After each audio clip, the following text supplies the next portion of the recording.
Good.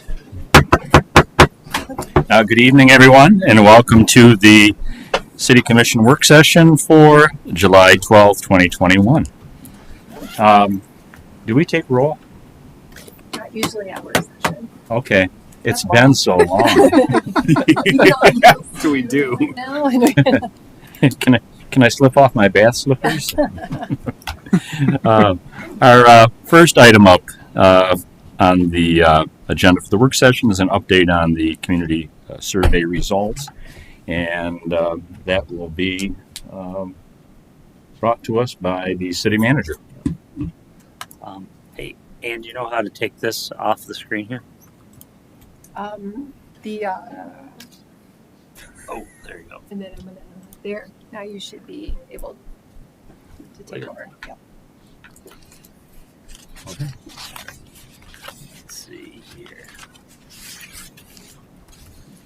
Okay, so I guess here we are back talking about American Rescue Plan Act and the dollars that the city has received and will receive over the next 12 months.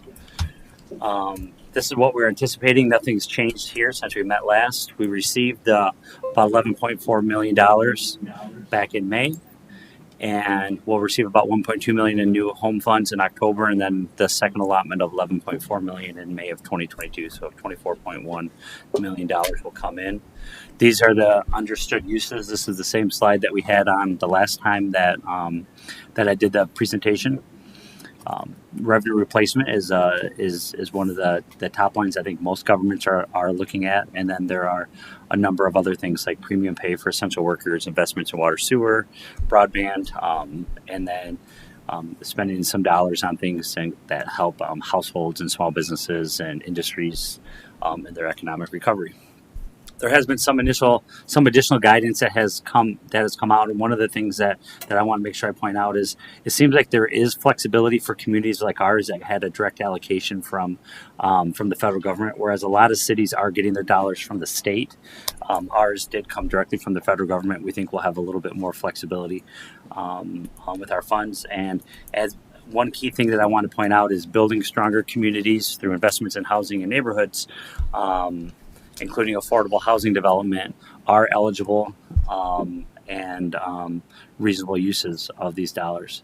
And the reason why that's important, if you look at the recent CNS survey, of the top 7 priorities, I would say 6 of them are either directly related or tangentially related to neighborhood or housing improvements. But that does bring me to the community survey that we just completed back at the end of June. It was open for 1 month. There were 670 total responses. 570 of those were identified as city residents. And we distributed the survey via email, social media, and then to our various neighborhood associations. This is what the respondents looked like by neighborhood. If you notice, our most popular neighborhood was non-resident. There were about between 15 and 16% of the responses came in from non-residents, and those were from all over, from people who identified as, I lived in the city for 20 years, or I grew up here, but I don't live here now, or they lived in Muskegon Heights or North Muskegon or one of the other outlying areas. This is what they look like, though, when we look just at the city respondents. So by neighborhood, Beechwood, Bluffton, Nelson, and Lakeside were the 3, areas that had the most responses. Beechwood, Bluffton coming in at the top with just under 16% of the total responses. One thing that I think we're going to find is helpful is I broke the information down by region, in part because I can get population and demographic data by census tract, and the census tracts don't go very well by neighborhood, but they do go very well by region. So the way our census tracts line up, everything east of Getty, are in, I think, 3 different census tracts, but they're all wholly inclusive in there. Between Getty and Seaway, there are 4 census tracts. And then west of Seaway, there are 4 census tracts. So it's very clean for us to look at these a little more regionally and compare them population-wise and things like that to our community. But so one thing I want to point out here, if you notice, in the green, those are the actual populations of these areas. So east of Getty, 39% of our population lives, but 17% of the respondents came from there. In between Getty and Seaway, 33% of the respondents of the city lives, but only 26% of the respondents came. And if you look at NIMS, Campbell Field, Nelson, Glenside, BBNA, they represent 28% of our population, but almost like a 2-to-1 ratio, they represented 56% of the respondents. So one thing I wanted to make sure I could do was show how the demographics look from each of these areas. So maybe we can start to understand maybe why, things that were more important in east of Seaway versus east of Getty versus west of Seaway. This is just a little bit of information on median owner occupied housing values. It's from 2019, so it's probably already very dated, unfortunately, just because the housing market has changed a lot since 2019. But you can see there's some west of Seaway, especially in Tract 10, which is Beechwood and Bluffton. There's a pretty big difference in housing values as compared to the rest of the city and any of the regions. This is how poverty works or looks as of 2019. About a little over 15% of the folks west of Seaway live in poverty, 40% between, in the kind of the center of the city, and then a little over 25% on the east of Getty. This just kind of breaks that down a little bit more of total folks that are considered living in poverty. About 50% of them live in the core central city, so in between Getty and Seaway. So that would be like the Nelson neighborhood, McLaughlin neighborhood, Marshfield, Angel neighborhood, Jackson Hill. And then this just breaks it down by census tract, so you can kind of see it. So you can kind of see how they're quite a bit different, even on the west of Seaway. Beechwood Bluffton is tract 10, and Glenside Lakeside is tract 9. You can see even on the west side, they're quite a bit different than Campbell Field and NIMS. But otherwise, in the rest of the city, they're relatively close within those regions, especially in the middle region. You see there where really they only go about 7 percentage points apart from the highest to the lowest. And then this is just a little bit more information on the population, so you can kind of see how the population is spread out. In here from a demographic standpoint, west of Seaway is 78% white, east of Seaway is 36% white. East of Getty is 45% white, and then you see 11% African American. West of Seaway, 46%, kind of in the middle section, 33% in the far east side. And then this just is the same data, just broken down by census tract. So again, you can kind of see how it is, a little bit different in tract 9 and 10 versus 8 and 21, even on the west side. So one of the reasons why I wanted to make sure I shared that information is because, first of all, you might look at the data as a whole and say, well, this is very important to the community as a whole, but it might be driven by a particular neighborhood that had a really high turnout, but maybe didn't have as much in common with some of the other neighborhoods that might actually benefit from some of the other services or the things that we would do. But these were the spending priorities that people chose right here. If you see on here, the one that was at the very top here was Parks and Recreation. But before I get into that, I want to talk about other. So 25.61% of the folks selected other. And this is what other was made up of. So there even was a category with another that I really couldn't break out anymore other than to call it other. But public safety, parks and activities, infrastructure. For example, there was one in there that picked other, and then they said, we need to invest in parks. But I clicked other because I want to say these other things, and they wrote a bunch of stuff in there about what they liked and didn't like about the city. But it was very clear that they wanted to vote. They wanted parks to have a vote, so I classified that one under parks. And so I essentially took these and then reallocated them back into here, and then we put them in order here. And so this is citywide, right here. So you see Parks and Rec ends up at the very top. Low mod families, quality of life investments, the neighborhood cleanliness, activities for youth, neighborhood safety, housing, waterfront access, cultural amenities. You see broadband and infrastructure and the other things kind of getting a little bit smaller as we go down. But I did want to break it down so you can see it by neighborhood too. So you can kind of see what might be important for us as we're looking around is what's important in Glenside might be viewed differently in Steele. What's important in Nelson might be viewed differently in Campbell Field. So this lets us kind of see on here housing. You see the one, for the most part, the bottom one is housing, although in Jackson Hill, somebody clicked none of the above. And so that's that little white box you see there in Jackson Hill. But in a table, you can kind of start to see it a little bit here. So if you look at the neighborhoods, these are all in order, just alphabetically by neighborhood, and then what rose to their top priority and what rose to their second priority by neighborhood. So, for example, in Angel, it was neighborhood cleanliness and then youth activities. If you look down in BBNA, which was one of our more populated responses, Parks and Rec was at the top, and assistance to providing quality of life for low and moderate income folks on here. And I will make this all available so we don't have to go over what every single person's information was on here. But you can definitely see that there are some things that are starting to take shape in here. But you can also see that each neighborhood was just a little bit different. I don't think two neighborhoods had exactly the same top and second priority, although they might have been inverted or very close. But I did break them down again here regionally, so you can start to see what's important for the neighborhoods that are on the west side of the city versus in the central city versus in the far east side of the city, a little bit more. And I think this one right here might be even easier to read. So on East of Getty, if you notice on here, so now they're in order. So East of Getty, like neighborhood cleanliness rose to the top, housing, youth activities, and low mod quality of life. And kind of in the center part of the city, neighborhood cleanliness was also at the top. And then safety, low mod quality of life, Parks and Rec was down there a little bit. And then west of Seaway, Parks and Rec was at the top. One of the reasons why I want to make sure we show this off, if you remember a few slides back, Parks and Rec was clearly the top right on there. But if you look on here, it is definitely the top on the far west side of the city. But other things were also important at the east, in the center and the east of the city that weren't necessarily Parks and Rec, although they were ranked high in every neighborhood. They just weren't necessarily the top.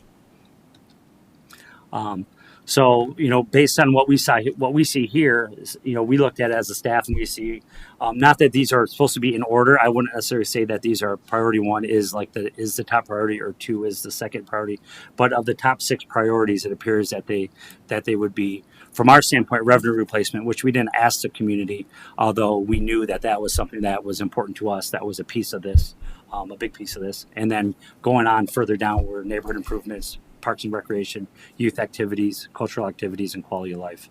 Again, they're not in order from a priority standpoint, but these are just the 6 priorities. And so I spent a little bit of time talking about how we would recommend we spend some of these things in each of these priority classes. Under revenue replacement, I think that one's pretty simple, and it's smaller than what I thought it would be. It's about $2 million here. The biggest part of it is in the general fund, but again, it's not really a whole lot, about $1.1 million. About $80,000 into the farmers market, $679,000 into Mercy Health Arena, and about $225,000 into Hartshorn Marina. These are strictly for revenue replacement, and I don't believe, aside from the general fund dollars, I don't think any of this was budgeted at this point. So we could choose to use them this year or not use them this year, but I think that we probably could justify more.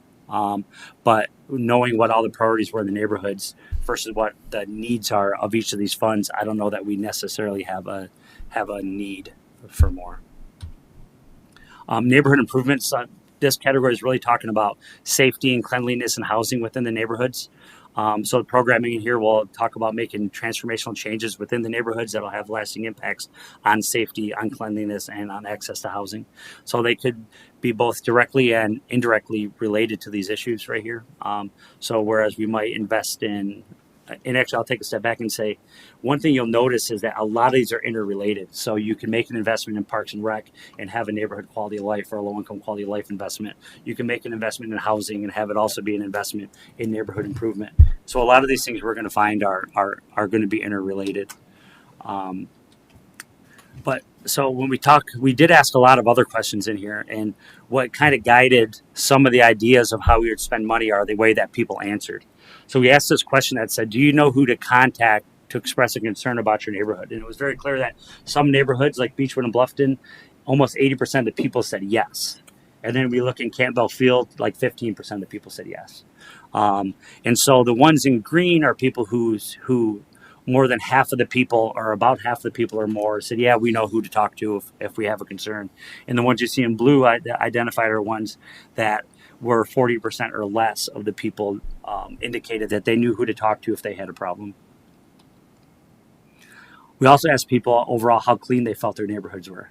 So you see in here, there was extremely clean, very clean, somewhat clean, not so clean, and not clean at all. And this one's hard to read. So what we did was we organized them like this. We combined very clean and extremely clean, and we grouped those together, and we provided not so clean and not clean at all, and we grouped those together. And then we had one in the middle that was somewhat clean. And then you can kind of start to see a little more clearly how people feel about their neighborhood. So for example, in Angel, nobody said very clean or extremely clean, right? But 30% of the people said it was somewhat clean, and a lot of the people said it was not so clean or not clean at all. But other neighborhoods like Beechwood Bluffton, a lot of people said it was extremely clean or very clean, and not very many of them said it was not clean at all. As a matter of fact, you don't see any blue showing there at all. So this graph is in order from left to right on the graph. We put them in order by the most amount of people who said it was not so clean at all. So not very clean or not clean at all. And so when we're investing in things like neighborhood blight and things like that, we can start to see on here which neighborhoods, the people that live there think we need to invest in those sorts of things. We did the same thing with safety. And safety, again, we asked them to rate them on a 1 to 5 scale, with 5 being the safest. And it's a lot easier to read when you lump 1 and 2 together and 4 and 5 together, and you assume 1 and 2 are the areas where you have a lot of issues, and where there's a lot of 4 and 5s, you have a lot less issues. And what you see on here is places like Angel, 60% of the people gave it a 1 or a 2. Oakview, over 50% of people gave it a 1 or a 2. Marshfield, and I would probably say that in a lot of ways, this probably isn't far off from what a lot of us probably think when we think of areas that we have to invest in crime. Steele is the only outlier over here, and I want to make sure I point that out. There were only 3 responses from Steele. So if those 3 people didn't think that there were any problems there, then it won't show up. So Steele's one that's going to have a little trouble for us, which is another reason why we want to look at them a little more regionally here. But Steele, definitely, it's tough, because I'm sure that if we would have got a little more input from a few more people within that neighborhood, we might have seen it move a little bit closer to the left. And then this is sense of safety regionally. And so what you're looking at here is all the people who said not so safe at all. Over 60% of them live in the center part of the town, so east of Seaway, between Seaway and Getty. And if you look at the people who said extremely safe, over 80% of the people that said it was extremely safe live on the west side. And really a big, most all the people who checked a 4 live in that same area, and the majority of the people who checked a 3 live in that area too, or at least the biggest piece, almost 50% of them. So you can kind of see when we're investing in things like safety and making people feel safe, probably the center of the city and the east side of the city are areas where we could invest more. But at the same time, we do know that within the west side, there are some concerns in NIMS and Campbell Field. So this is what we were thinking in terms of how we would invest. If we had dollars, how would we invest it in neighborhood improvements? So I have some other slides. I can go through them on the next couple of pages, but you can kind of see here, there's money to invest in neighborhood communications. There's money to invest in what I call community public works program, but it would really be essentially like community policing, but with public works folks, with the idea of using the resources that we have to help to be less punitive and more assisting in people and cleaning up problem areas within their neighborhoods. There's a camera system that Jeff is interested in for public safety. There's the idea of a community center, which I'll talk about a little bit more in here. Infill housing. So infill housing is very different than all the other things we're going to say we're going to do in here, because in all these other things, we're going to spend the money and then we're going to spend the money. The idea of investing in infill housing is that all or some or most, or at least a large portion of what we invest in infill housing will come back to us, right? Because whatever we build, we will sell. Whether we sell it at a profit or whether we subsidize it or just break even is really what's going to indicate how much we invest in infill housing. So if you notice on here, I'm proposing to invest $5 million in infill housing, but the assumption is about $4.75 million that will come back to us when the properties are sold. And then there's some dollars to invest in homelessness. If you'll notice that a homeless number there is exactly the home number that was that's going to come from HUD. And our thought was a lot of the money that we invest with home now we do in low mod housing, 80% AMI or less, but we haven't had a lot of programming specifically to build housing, supportive housing, things like that for homeless. And we thought this was probably a time where it made a lot of sense to make a major investment in that. So neighborhood empowerment communication.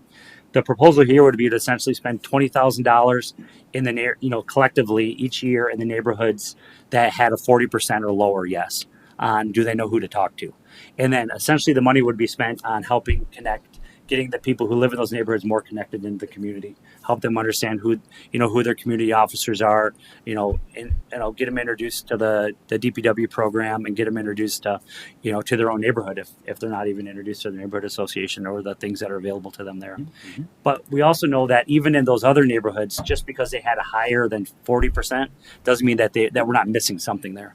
So the idea would be to also spend a little bit less money in those other neighborhoods that had a higher level of people who already knew who to talk to. The neighborhood empowerment program. I talked a little bit about the public works program. The difference that I'm proposing here is that before it was we would spread this money out evenly throughout the city and we invest in all the neighborhoods. Here, I think it's pretty clear that there are some neighborhoods that we don't need to make this kind of investment in, and there are some neighborhoods that need a little bit more investment in. And so my recommendation is that we would start somewhere on the east of Lakeside when we're doing this. That doesn't mean that we can't spend some resources in those other neighborhoods like Lakeside, Glenside, Beechwood, and Bluffton, but that we would focus primarily the main programming, NIMS, Campbell Field, and to the east, because the data is telling us that those folks do think that there are some cleanliness problems in their neighborhood. And so the idea is we'd spend about $400,000 a year, mostly in labor and a little bit of materials and equipment to help people do the things that that are important in their neighborhoods to keep them cleaner, whether it's cleaning up vacant lots, whether it's helping get trash out of areas that are even occupied, so we can be a little less punitive, a little less send them a ticket and tell them to clean up their yard, and a little more helpful. So it's a 3-year pilot program. I think that after 3 years, if it makes a whole lot of sense, it's probably something that we're going to be recommending that we continue to do it. If it has any amount of similar success as community policing has had in our neighborhoods, I would expect that this would be something that would become a mainstay for us, especially in the neighborhoods that are struggling to, especially like if you notice in the springtime, some neighborhoods have, grass can get 12, 14 inches long before they get cut the first time. We can help with that stuff early on so people don't have to spend the first 6 weeks of spring looking at those sorts of things. Camera system for public safety. So what we're talking about here is a traffic camera system at major intersections, not for traffic enforcement, but really to help us solve neighborhood crimes. One thing about a city like ours is we have a giant grid system, and there's lots of ways for people to come and go. But a lot of times it makes it a little bit easier for them to get away once a crime's committed. If we've had a shooting or something like that, it's really hard to figure out where people went. But if we know that there was a shooting and the primary suspect is like a blue SUV, and these are at our main corridors, like if they're on Laketon or Seaway or Sherman or Getty, not in the neighborhoods, but on the main corridors, it's easy to kind of look back and try to track backwards and find something like the blue SUV that you're looking for, and at least identify it and see where they came from. But again, we're not looking to use these for things like traffic enforcement or minor stuff like that, but really to help us get a handle on when we have something big that comes up. But also we have a bunch of areas around town where there's dumping and whether they're tires and garbage from your houses, they're being dumped all over the place. And these cameras, some of them they can be portable, so we could take them and put them by the old farmers market and try to see who's dumping trash in the alleys back there and things like that. The idea of a community center, this is kind of starting to kill, multiple birds with one stone. But the idea here is we know that we have a fire station that's old and is out of place. It's a Marquette station. It's not in a great location to service areas that it services right now. And the idea is, what if we could find a place, for example, on Wood Street, right in between the Angel and McLaughlin neighborhoods, to build a fire station that can service the same area that the Marquette station currently services, that can house pieces of our community policing bureau, that can serve as a community room for meetings and outreach and neighborhood events, can act as a voting precinct in a part of town where we're having trouble finding voting precincts for people, and kind of check a number of boxes for us. Whether $2 million is enough for that, I don't know. But I do know this, Jeff has a need for 2 fire trucks, and we're going to be coming to you at some point to borrow money to purchase 2 fire trucks. If this thing costs $2 million or $2.5 million, there'll be an opportunity there to finance whatever's in addition to this, if we think this makes sense. And maybe that's not the right location, but but the idea is to do it in a place where it can be impactful into a part of a community that could use it. Infill housing. Again, talking about building about $5 million of infill housing. We did see that was a top priority for some of our neighborhoods. It will help address the housing crisis. We can decide to subsidize them more than we have. We have heard from people, a lot of the houses we're building are $200,000 houses, and those are not affordable for everybody. But the funding that we were using before, it was important to us to essentially replenish. So when a house costs $200,000 to build, the goal is to recoup $200,000. But in this sort of situation here, if we think that it's more important to build housing that is more affordable, we can try to recoup less of the $5 million versus more of the $5 million that we would be investing here. I think this would help us build 25 to 30 sites, and I think it's reasonable to recoup, most or all of the dollars. But again, the question is going to be, with the way the housing costs are from a construction standpoint, what is affordable and how affordable can these really be without investment from the city? I would also recommend that we build them in the scatter site brownfield area. So even if we do purposefully take a subsidy on these, that we can at least over time, recoup the dollars back into the city's general fund or to the brownfield fund. If you notice on here, if you go back to the data, you'll see housing was a top priority: Campbell Field, Jackson Hill, Marquette, and Steele. But again, Steele only had 3 responses.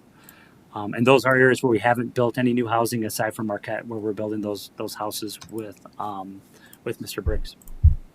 Homelessness investment. This is a $1.2 million of home money.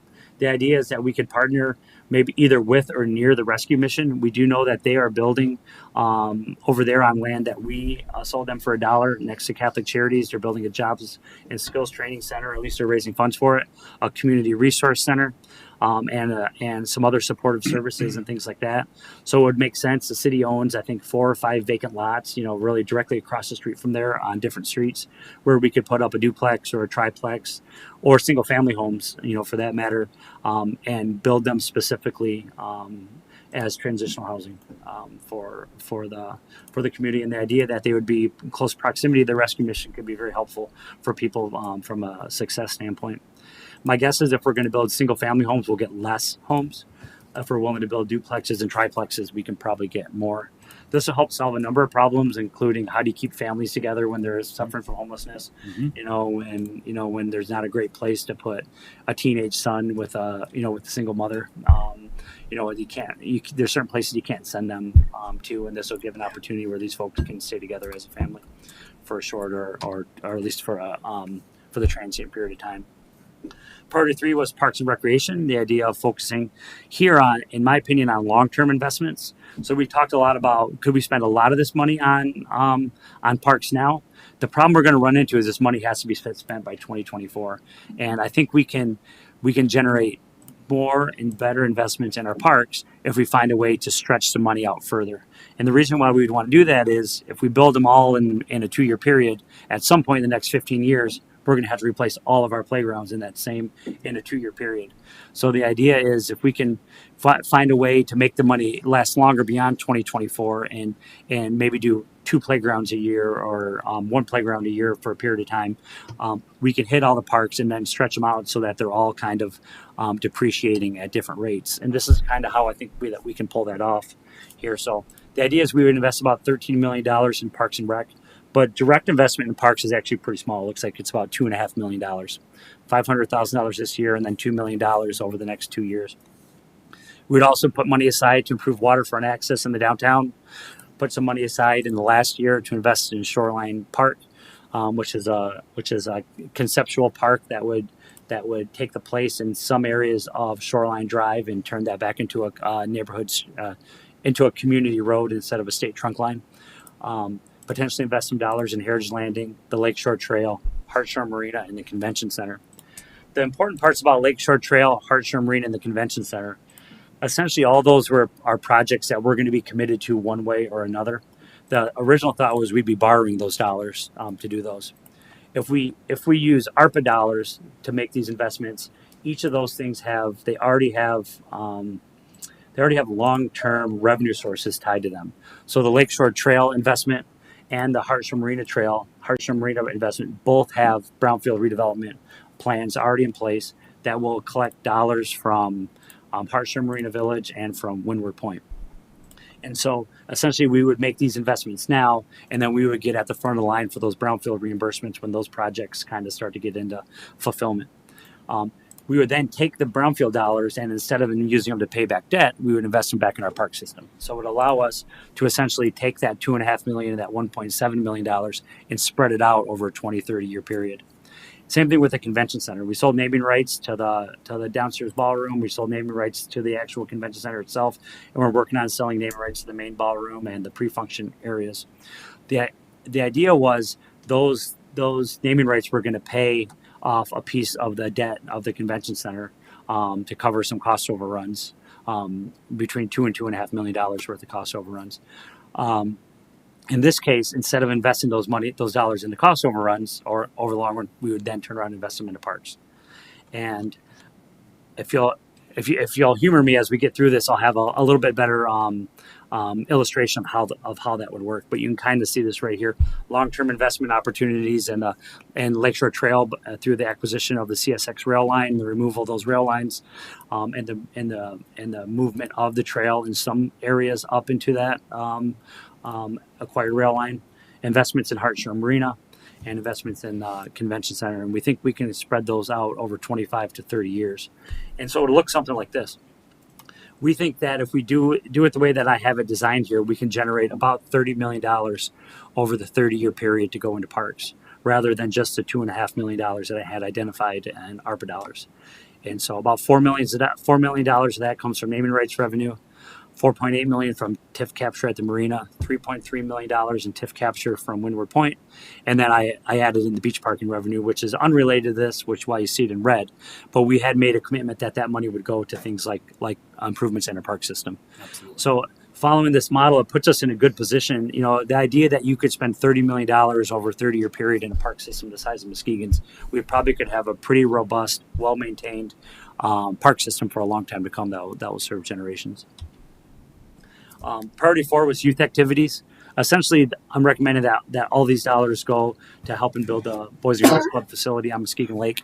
Not only will that make a major investment for our youth, it'll get our youth access to the waterfront, which was a top priority, but it'll also help them get in a position to make a decision of whether or not or how long they'll keep that indoor pool open to the community. For sure, it'll be open to the students, but you see that they recently announced that they're going to open it to the community. And we have seen that the way it is right now. If you've been out to the teen center and at the former YMCA, they're full. There's a waiting list for kids. You know, I mean, it's an asset to the community, and it will continue to be once it's built out.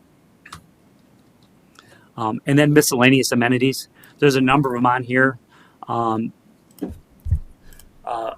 museums expansion, some permanent restrooms in the downtown. Farmers market expansion, which is really restrooms. If you've been down to the farmers market, you know that I don't think the restrooms that were included there ever contemplated that we get 10,000 people there on a Saturday, and they're overwhelmed, and they're in pretty tough shape. Frohenthal Center has a big capital campaign going on. There's some needs at the Civic Theater, Lakeshore Museum Center, West Michigan Symphony, and the Hackley Admin Building. If you notice, all of these have asterisks on next to them. I think that we're in a pretty strong position to take every single one of these and talk to the county and ask them to make similar investments in these areas with their dollars. We've used our Placer AI software, which thankfully the city commission authorized us to purchase, and it's very clear that every one of these are countywide amenities that service the city, but they service all of the communities in Muskegon County more so than any other facility in any other community. If you were to look at, for example, the Frohenthal Center, um, you know, by far their biggest events is the singing Christmas tree. I mean, by far, if you look at the data that runs through there and the number of visitors that go there, I mean, they have a lot of people, and then their graph goes like this, and then it gets to the end of December and it just jumps way up like that. And we know that that's mostly from the singing Christmas tree. But if you look at things like the West Michigan Symphony, Lakeshore Museum Center, we can pull all that data and we can see. We not only can we talk to them and see who's using their facilities, but we can see based on the cell phone data who's going there and spending time there, and they're very clearly countywide community facilities. But one thing I wanted to share was how our recommendations maybe were changed or are impacted by what we saw come from the community survey. So I thought I'd share, what we originally proposed, about 2 months ago or a month and a half ago when I sat in front of the city commission on Zoom and talked about how we think the money should be spent and then how we're saying maybe it should be spent now. And so you can see we're proposing to spend a little bit less on revenue replacement, quite a bit more on neighborhood improvements, a little less on parks and recreation, a little more on youth activities, less on the miscellaneous amenities, and then the low-income quality of life is essentially the same. One thing I do, I want to point out is how interrelated these things are. So improvements we make in a lot of the neighborhoods, you saw a lot of the neighborhoods are, have 40% or more, poverty levels in there. So when we make improvements to those neighborhoods, when we add parks and when we do things like that, we are making improvements to quality of life of low-income residents just the same. It was really hard to kind of separate these out and decide which categories to go in because they're so interrelated. Just like parks and recreation could also be considered youth activities and things like that. So we think that we've identified essentially a way to spend all of it. We don't recommend that we spend it all in year one. If you noticed on each of those, a lot of the numbers were pushed out until 2024, and part of that's because we don't. As much as I can say, I don't think we need as much revenue replacement right now. That will come. We'll find that out over the next 6, 8, 9, 12 months. If there will be long term impacts to income taxes and things like that, or revenue sharing from the state. Mm-hmm. But I think this is a good start, and that doesn't mean that a lot of these can't shift back and forth to different things and where houses would be built and which parks we invest in first and how those all still need to have additional input from the communities themselves, neighbors themselves. But I think that that if we follow the model that we see here, we probably could stand back, in year 4 and 5 and see that we've had a pretty monumental impact on our neighborhoods and our quality of life. And when we look at the dollars coming in for the long term for things like park improvements over the next 25 to 30 years, we'll see that we'll have made a pretty significant impactful generational change to the way our parks are maintained. And we saw the presentation from Leo and his team 2 years ago. It's clear that just about every park in the city has something that it needs, some of which have decades of deferred capital maintenance at least. So the cool thing is I think we generate about $12 million of residual income from those TIFs and from the naming rights by making a conscious decision to spend money on those improvements now and accepting the dollars over the long term, especially because TIF comes with interest payments, which is good. So we can add 3 to 5% onto the money that we invested in there over time and generate more money. And same thing with the naming rights. Those naming rights are always meant to pay interest on bonds at some point or borrowing at some point. It makes perfect sense that we would collect those, on our investment plus interest, and invest that back in our parks. Okay. That's it. Okay, commissioners, we've had our presentation on the American Rescue You can funds. turn that back in too to your thing. And question with the man with the red pen, Commissioner Ramsey. I don't have a question. I just want to make a statement. Thank you, Frank. And give all kinds of thanks to the staff as well for the great outcome of this survey. I think that we as a bench have been saying that our engagement and communication with our neighbors is the most important thing, and how we learn to serve better. And we gave them an opportunity, and they spoke. Um, Even those who are sort of second removed neighbors spoke, which is great too, because they visit our town and are a part of the fabric of our community, even though they don't live with us or next to us. And I really want to thank you for taking all the opportunity to add the thousands and thousands and thousands of graphs and charts that you did. But that really spoke to the answers and how it makes it really digestible for people, because that in and of itself is very effective. Not everybody learns the same way. And so for you to do that and take that time to do that is really special. And thank you for that. So that when this is shared with our neighbors, that they can have various opportunities to get to the bottom of it. So thank you for the time you spent on this. And I think that it looks great. And I'm also excited to state that it seemed like we were on the right track. And then we said, okay, now let's ask and see what they want. And it really came back. So that makes me feel good, both with myself, but with all of you as well, that you know, we communicate regularly and we're in tune, as we're also community members. So kudos. Thank you, commissioners. Anyone else here on my left? Questions, comments on my right here? He said it very well. You did. You know, I think I'm pleasantly, not shocked, but pleasantly surprised when the National League of Cities, the United States Conference of Mayors, Michigan Municipal League, Urban Core Mayors of Michigan, many people I worked with over the past year to try to get this legislation and funding from Washington were there shaking the bushes. You know, the initial and the real intent was the crises in the holes in our city budgets that for many cities got, you know, just massively blown away. In our situation, and I think this speaks volumes to the, you know, level of our administrative expertise, is to see how the revenue replacement has shrunk. And I think a lot of that is due to how well the city is administered and managed. And kudos to each one of the departments that are bound by their budgets, but then overseen, of course, by our finance department. That way, being able then to not necessarily pivot, but to allocate those funds to so many important, you know, person-based, you know, initiatives. And I find it, you know, extremely, if not really genius, really smart on how to, you know, affect a long-term addressing of our park system throughout the city of Muskegon. A lot of people don't realize that, you know, we got 1,000 acres of open recreational parkland, you know, and just under 4 miles of beach, and, you know, 12, 13, 14, 15, you know, miles of rec trail.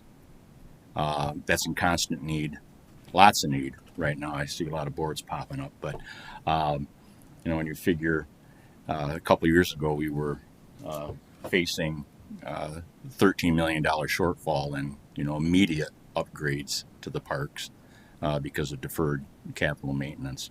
I really think this answers.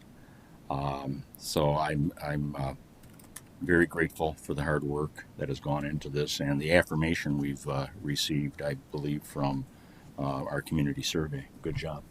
Commissioner. I did think of a question. Were there guidelines or requirements to spend this money? Or Yeah, well, yeah, I know it came from the federal, so Yeah. it's different than the states. Right. yeah, well, so there were four things in there. It was like assistance to households. You know, there were four things that, but they were very broad, right? They're very broad. And then since that time, Treasury has sent down some guidance. That's the process. So there's legislative requirements, and then there's guidance that comes down from Treasury, which is can get more complicated. But the big there are big things like essentially the goal is to address either people or places or businesses within the community that were negatively impacted by COVID-19. And the long term impacts. Mhm. The good thing that I saw was there was clarification there that long term investments in neighborhoods and housing qualified. And then if you look at what we're proposing to do in there, it's like that's like the bulk of what we're talking about doing is investing in the neighborhoods. And then the other stuff like investing in the convention center, for example, investing in tourism that was negatively impacted was another one of their priorities. And so it was very clear that I think the things that we're doing, if you put them in the bigger buckets, they slide into those pretty well. I think as we move forward and we think about how we're going to implement them one at a time, before we pull the trigger on any particular one, we will go and make sure that we're comfortable that it's that it's compliant. So the goal is to get us all on the same page in the big picture, and then okay, this is what we're going to spend in 2021. Let's line them up, and now let's go try to make sure that we're very comfortable that these are eligible expenses. And if we dig through those and find that one of them is questionable, then either we'll look for a different way to spend those dollars or a different way to have the same kind of impact on the community. And the easy way would be to move it into revenue replacement, and then, move it into revenue replacement, and then spend our own replace revenue on the things that were important to us. So, I hate to sound like that, but I think that's a real possibility. If some of our things are still important to us, very important in the neighborhood, but we think that they're having trouble fitting into into one of the boxes. And one thing I want to point out, if I really could, because the mayor brought up that we didn't need as much revenue replacement, that really falls on the shoulders of Jeff and Leo. I think they did so much more with so much less over the last year. They had people on work share. Leo probably still has a dozen or more people on work share now, still saving us money. But they did so much more with so much less. And most of the reason why we ended up still balancing the budget was because salaries and wages and seasonal labor was down so much. And you did notice it a little bit in the community, but not, it wasn't detrimentally noticed. But their departments really carried the brunt of it, for sure. Thank you to those gentlemen and your co-workers. Commissioner Ramsey? Yes, this is the last thing I will say, I promise.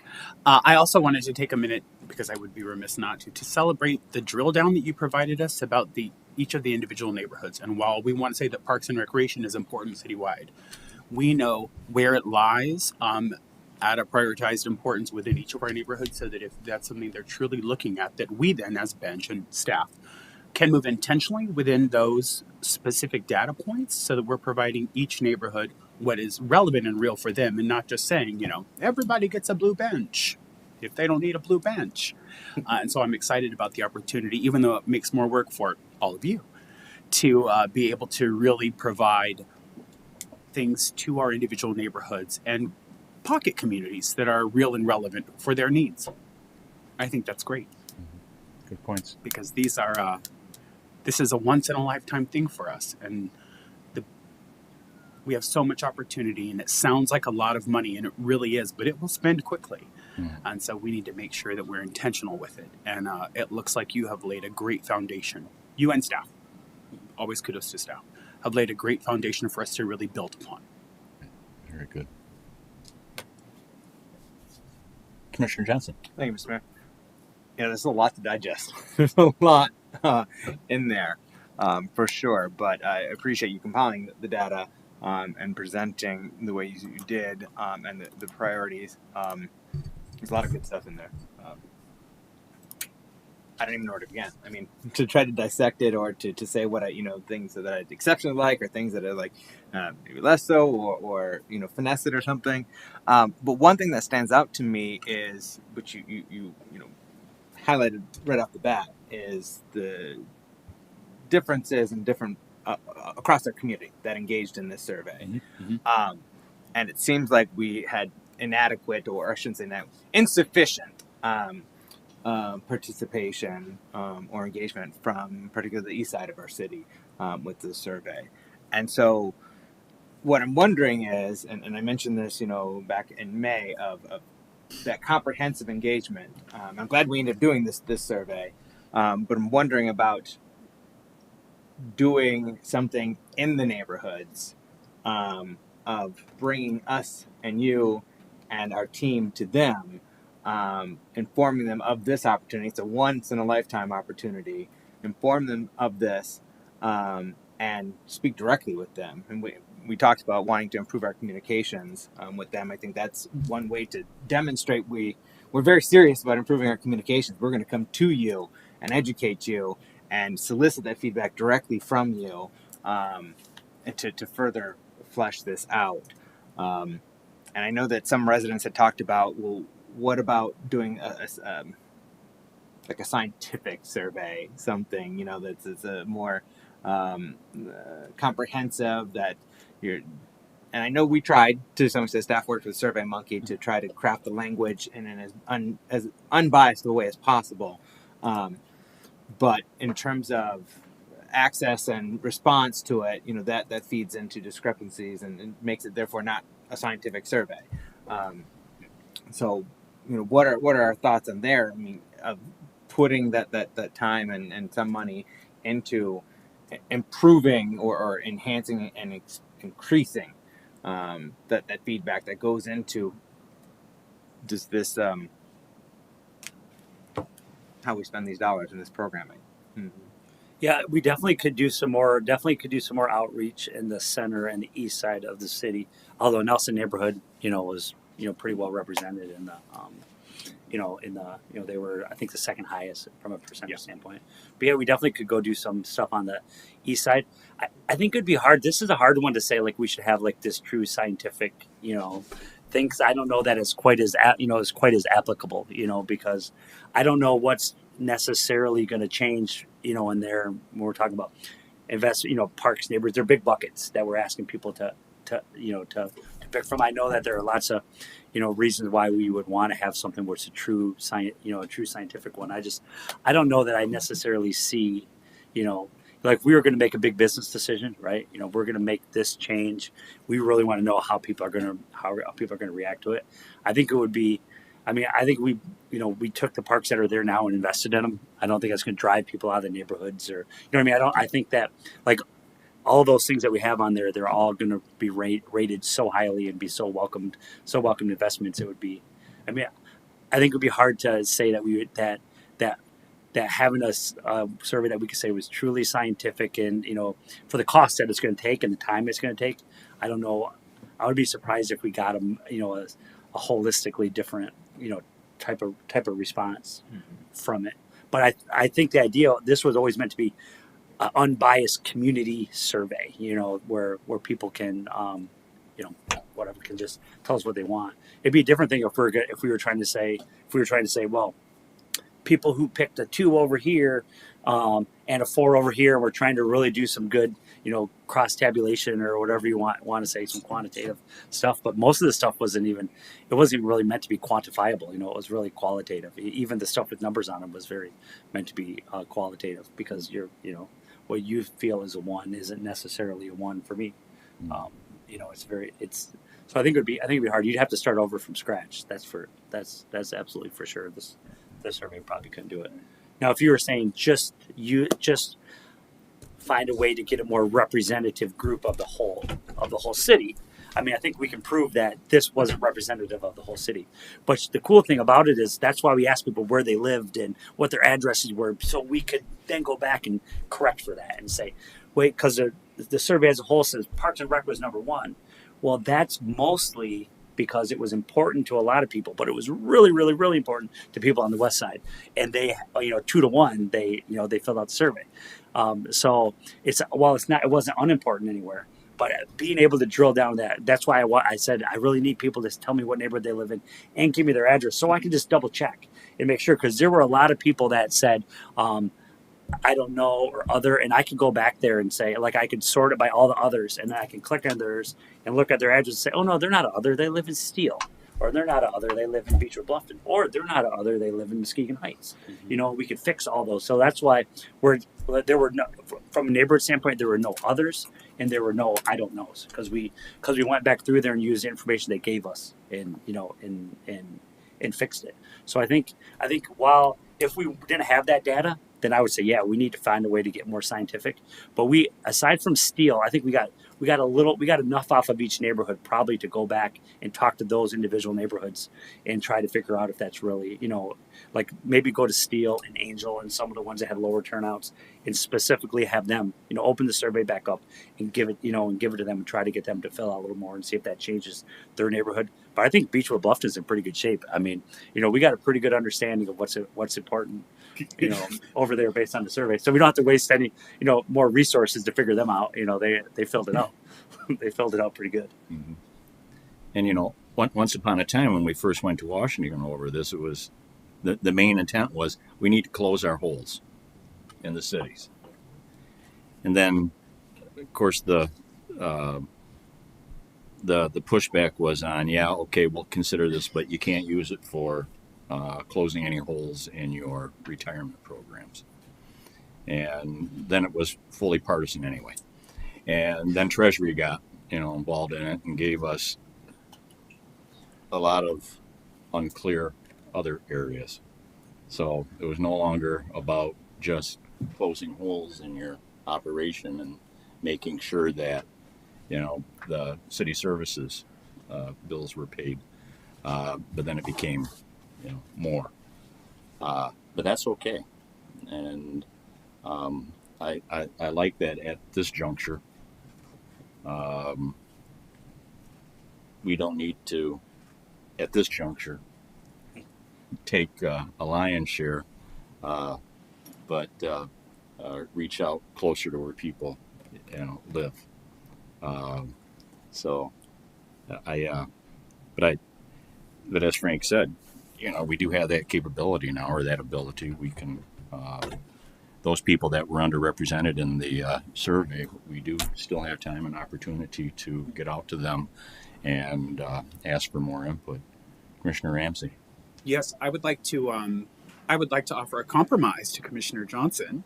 I think that it's a wonderful idea for us to re-engage those undersurveyed populations, or those what did we say they were called? Underrepresented populations, neighborhoods, people, our neighbors.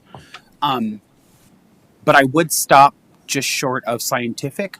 However, do you think, and Frank, this is for you as well, do you think that it might be a great idea for us to lean on Director Mikesell and for her to revisit those? For our city planning, we made lists around stakeholders and partners and things like that within those underrepresented neighborhoods, and have them facilitate the survey for us, because it's those relationships that they have in those areas that's going to give us a better turnout, a more honest answer, and something that's more engaged genuinely. Whereas we can go sit there all day at a park and be like, hey, fill out this survey. But if you don't have a relationship with people, it's not going to give you the payoff that we're looking for. But I do think there is a lot of validity in what you said. And I think that if we are able to partner with our local collaborate with our local partners to facilitate surveys in a very casual way in someone's backyard, that we're very likely to get an honest and increased response. So if there's anything that we can do to support that, Director Mikesell, let us know. I'm sure that both Commissioner Johnson and myself would love to help you recruit people or make any connections that you need from those lists of local partners that we have as a city to increase response. And I think that you're right. We don't need to go to Beechwood Bluffton, and Nelson is probably pretty well represented, and that's okay. Hey. But there are some opportunities there. So I think that's great.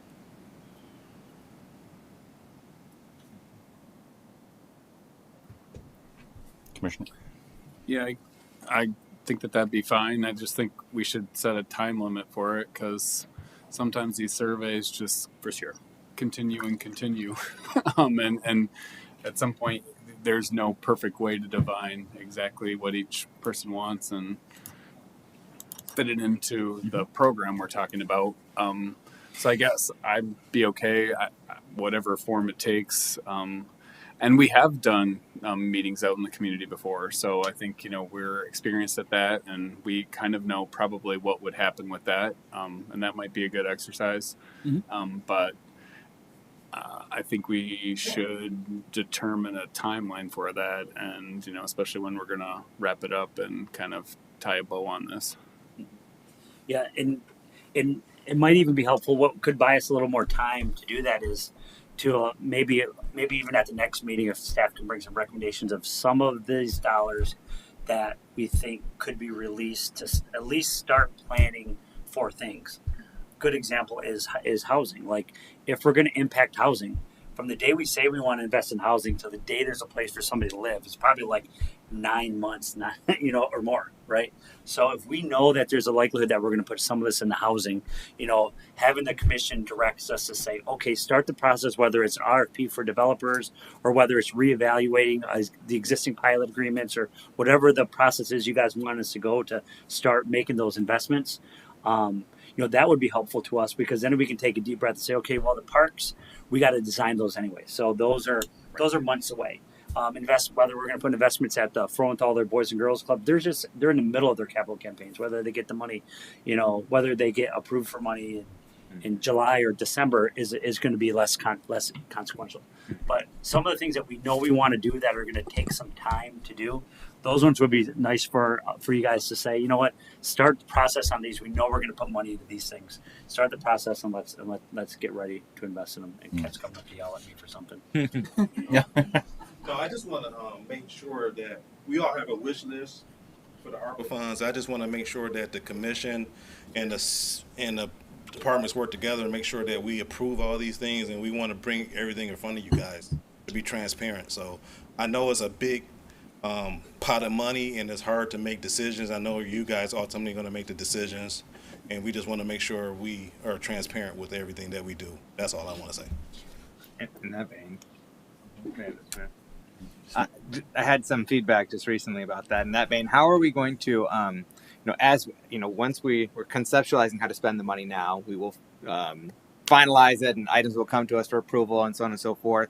How do you foresee us tracking that and presenting that, like kind of siloed, not just in the giant budget, like our $50 million budget of all the funds and everything that we do on an annual basis, but here's the money we're receiving from the feds. This is how we're spending it, and make sure that it's visible and accessible and transparent to our community. Yes, that's one of the things I'm going to be doing with Frank and you guys. Everything that you guys approve, I want to do.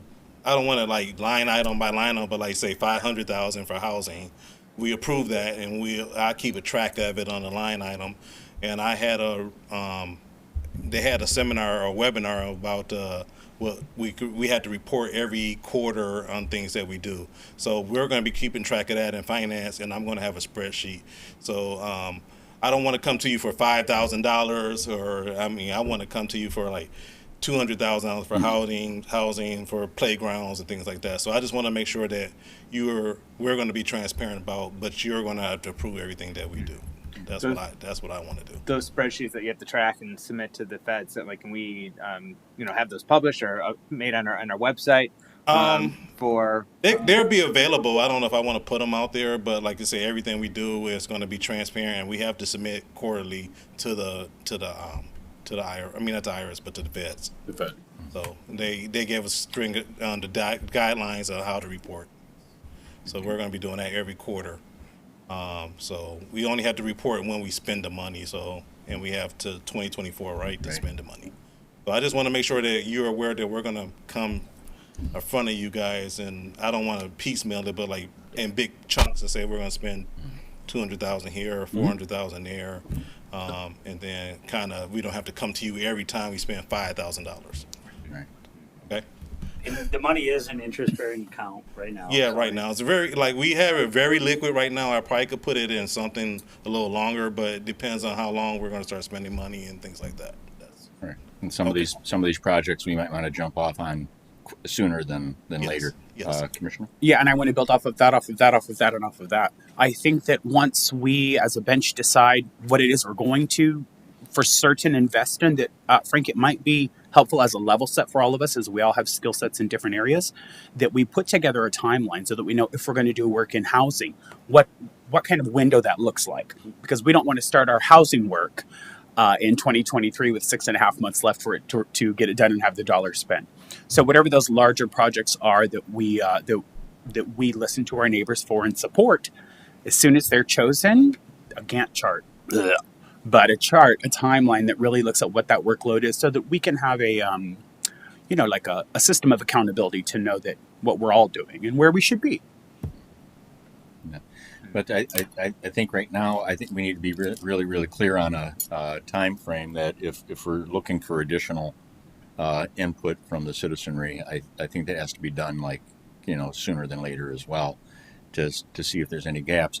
Oh, yeah. And while the Again, weather's nice. I agree with Frank, and I believe Commissioner Enzima said the same thing, that perhaps the information that we retrieve won't necessarily, affect what we're, currently looking at through the sample that we've taken.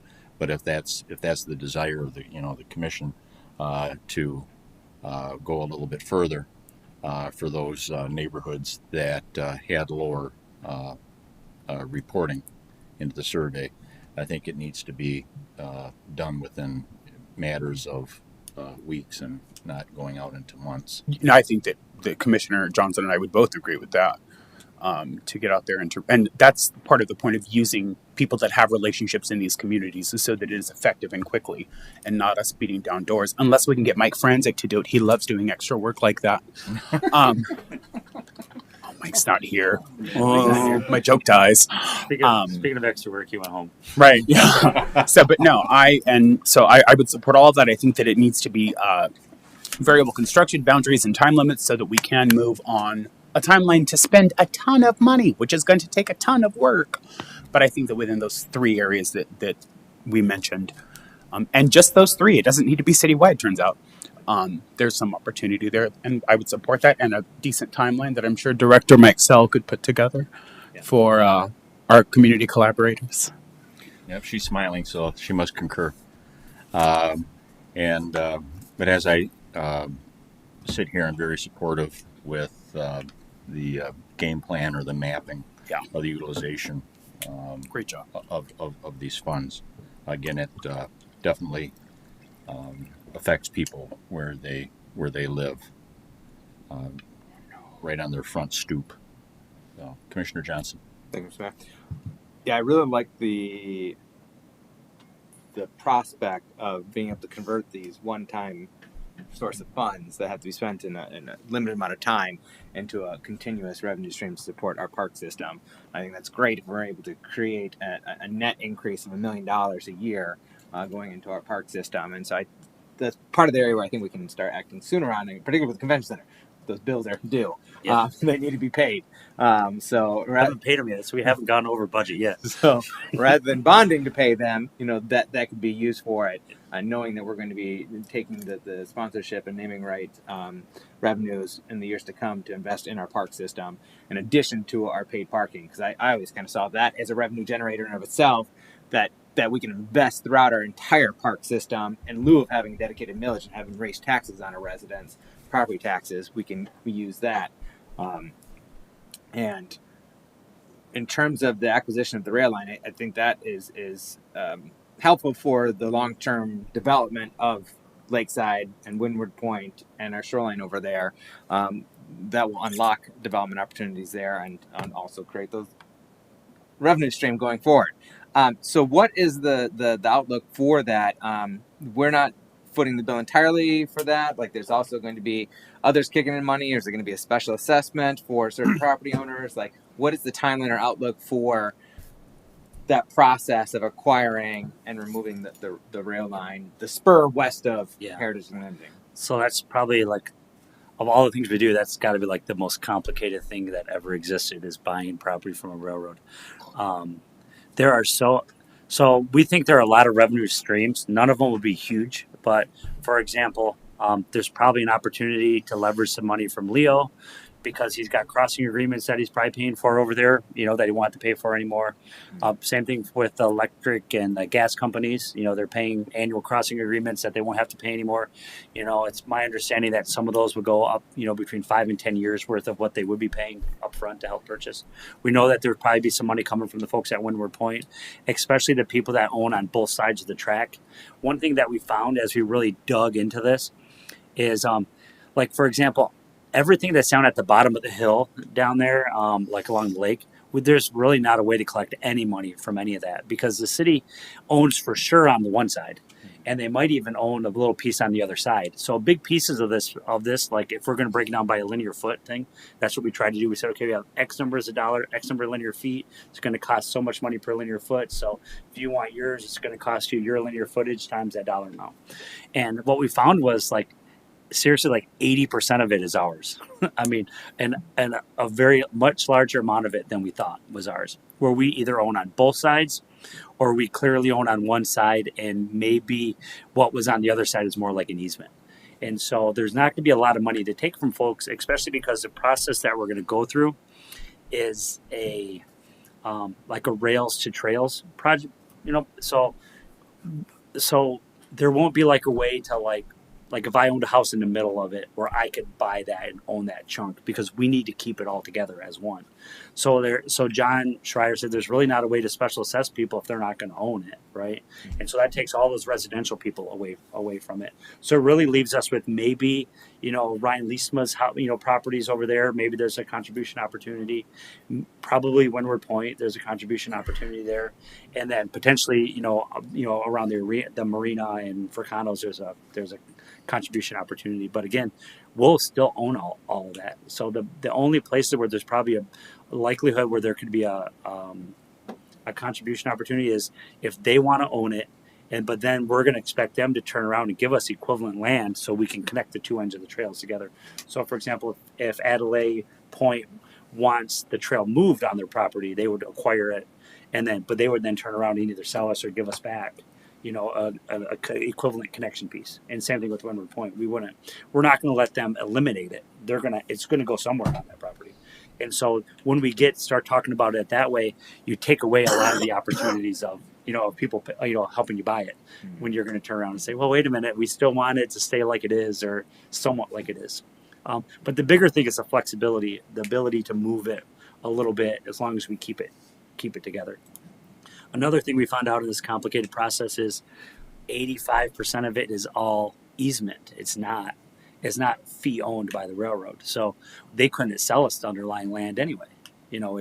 All they have is an easement over it. So what we would be getting is we'd be buying their easement, and we would be maintaining their easement, keeping it, but we still wouldn't own the land that's underneath it. And that's quite a bit of the property is just easement. It's not, and it was done in, the mid late 1800s. It was a long time ago that a lot of this stuff was done. Mm-hmm. Mm-hmm. We have no interest in running, because I know some residents have thrown out this idea. We have no interest in running some kind of trolley from downtown to Lakeside using that rail line. Getting rid of that rail line is very expensive, and the way we have the deal drawn up right now, the railroad's willing to take it, as part of a purchase. And so if we let them off the hook on that because we think we're going to run a rail there and it works for a year, and then they're gone out of the equation, then what do we do with? But they'll pay to remove the line. Yeah, it's all part of it'll all be part of the deal. Is they'll have, like, the way that we think it's drawn up now is they'll have about 180 days from the day we signed the papers to get the rocks out of there, to get the rail line out of there, and make it more. And then we will own the property. We'll have the easement. Some areas will own, some areas will have easement. Okay. And then the underlying property owner would still own it, whoever that might be, whether it's a house owner or Ted Fricano or whoever it is. Windward Point. Yeah. The Windward Point section is the one section where it looks like that they would be able to own. Okay. But there aren't very many of them like that. Okay. So at this juncture, then It's a year. It's probably a year process, if that's what you're really asking. Yeah. Even from today, we have a draft agreement. They sent over an agreement. The attorneys have redlined it all up, and they'll go back and forth for a couple weeks on that. But from the day that we bring it to you and you authorize us to sign it, and we write the check for the 1.7-ish million to to do the process. From that point, it could take up to a year. We get it cleaned up, and then we assume it. And There's environmental. They'll have to do environmental. There's a lot of stuff that they'll have to do to to close that out. Okay. So the 1 whatever million is the total cost. Yes. Yeah. This is now 2 years old. They've held their price, but about 2.5 years ago, we started this process, and their attorney at the time had given us the price. It was like $1.64 million plus between $50,000 and $100,000 of essentially legal fees to go through the Surface Transportation Board and wipe out the railroad. And they've held that price firm, although they said it was only good till like October of 2019. They've held it firm, and they're continuing to hold it firm. The only other cost, which won't be in there but will come in front of you, is, again, it's complicated. Genesee and Wyoming leases the track from CSX, and what we've essentially verbally told them that if they let their lease go and allow CSX to sell it to us, we will there's 2 railroad crossings in our city that they want to see improved, which are quasi our responsibility anyway. So probably a couple $100,000 of crossing improvements. Like my guess is at Southern, and we think the other one was at Third or Terrace Point Extension. So we think those are the ones that they're going to want done, and I think they estimated at like $200,000 or $250,000. So that's not a direct cost to CSX, but it'll be a side agreement that we'll have to put in place with Genesee and Wyoming to get them to relinquish their lease on them.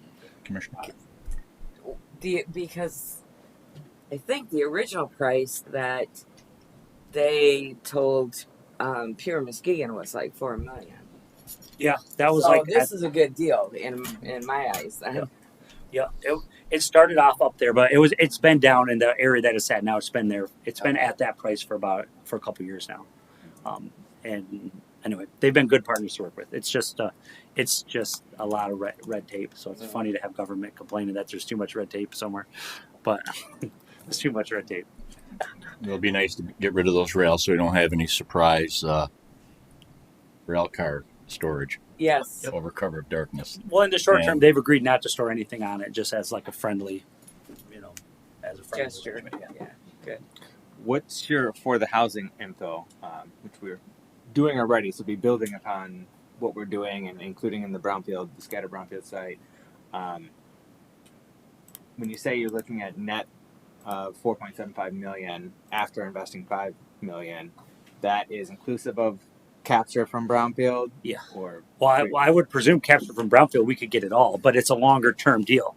beyond this next Yeah. 4 years. So that almost could be another one that we say could go to parks. But my bigger recommendation for that housing component would be it goes back into the scatter site brownfield, and because housing will be a long term investment for us for 20 plus We're years. a growing city. We're Yep. a growing city. We Yep. want to build Yeah. housing. So if it wasn't clear, my thought is about $5 million of ARPA money in, recoup about 4.75 million plus or minus, depending on how much we want to subsidize. We could decide we want to only recoup 4 million if we think we want to keep the housing more a little more affordable.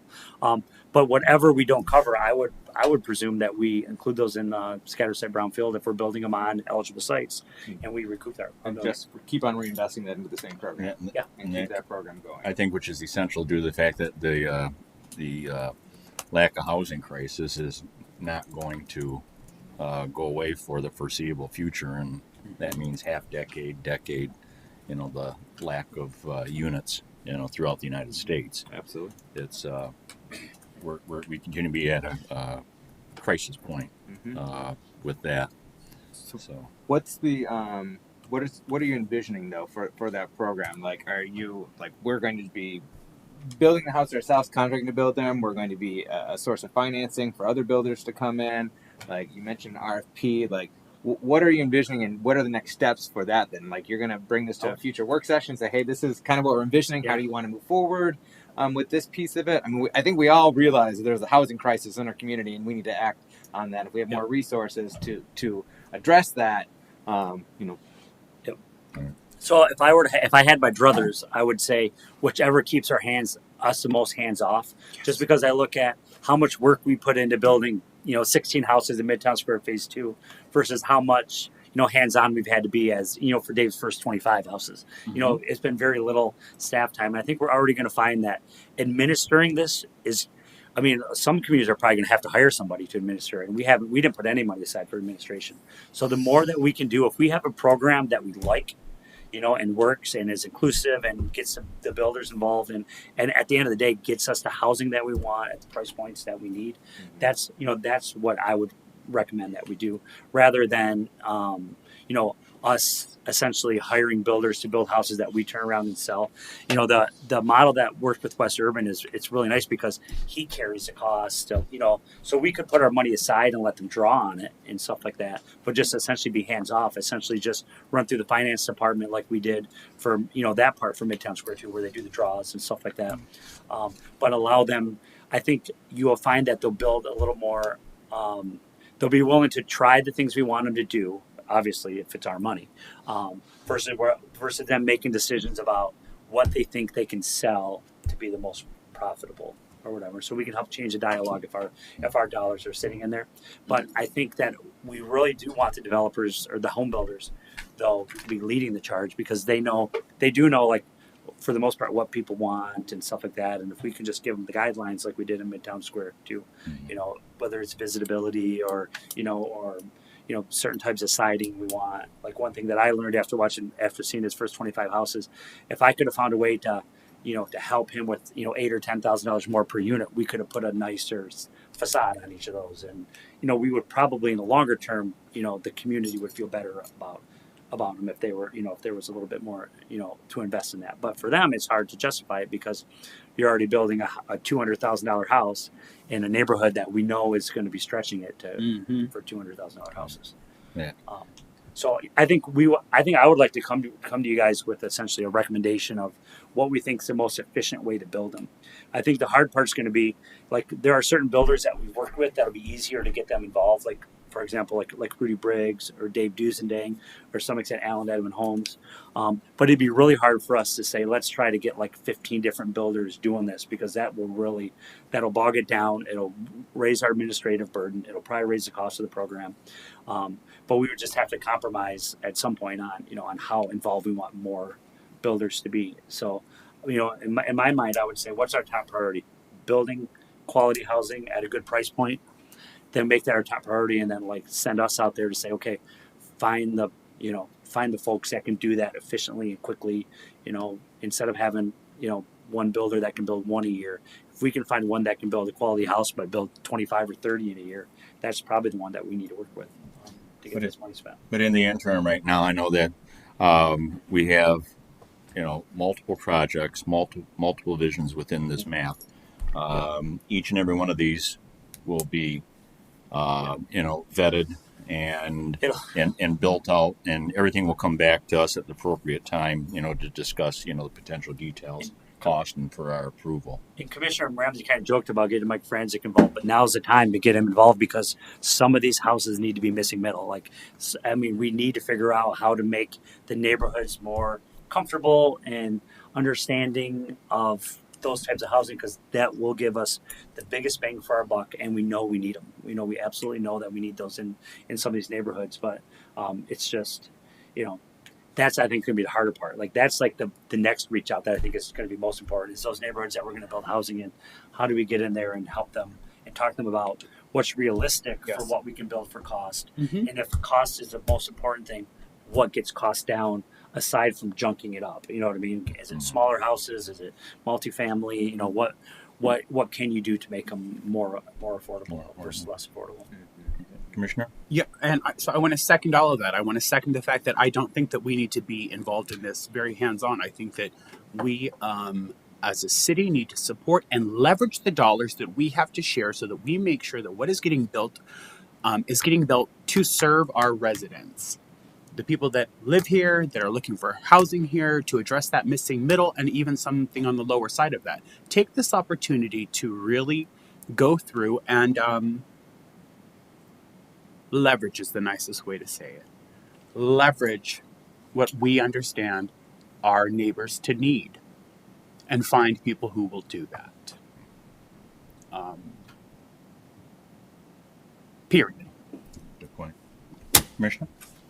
Will this affect our agreement with Dave or the Briggs brothers?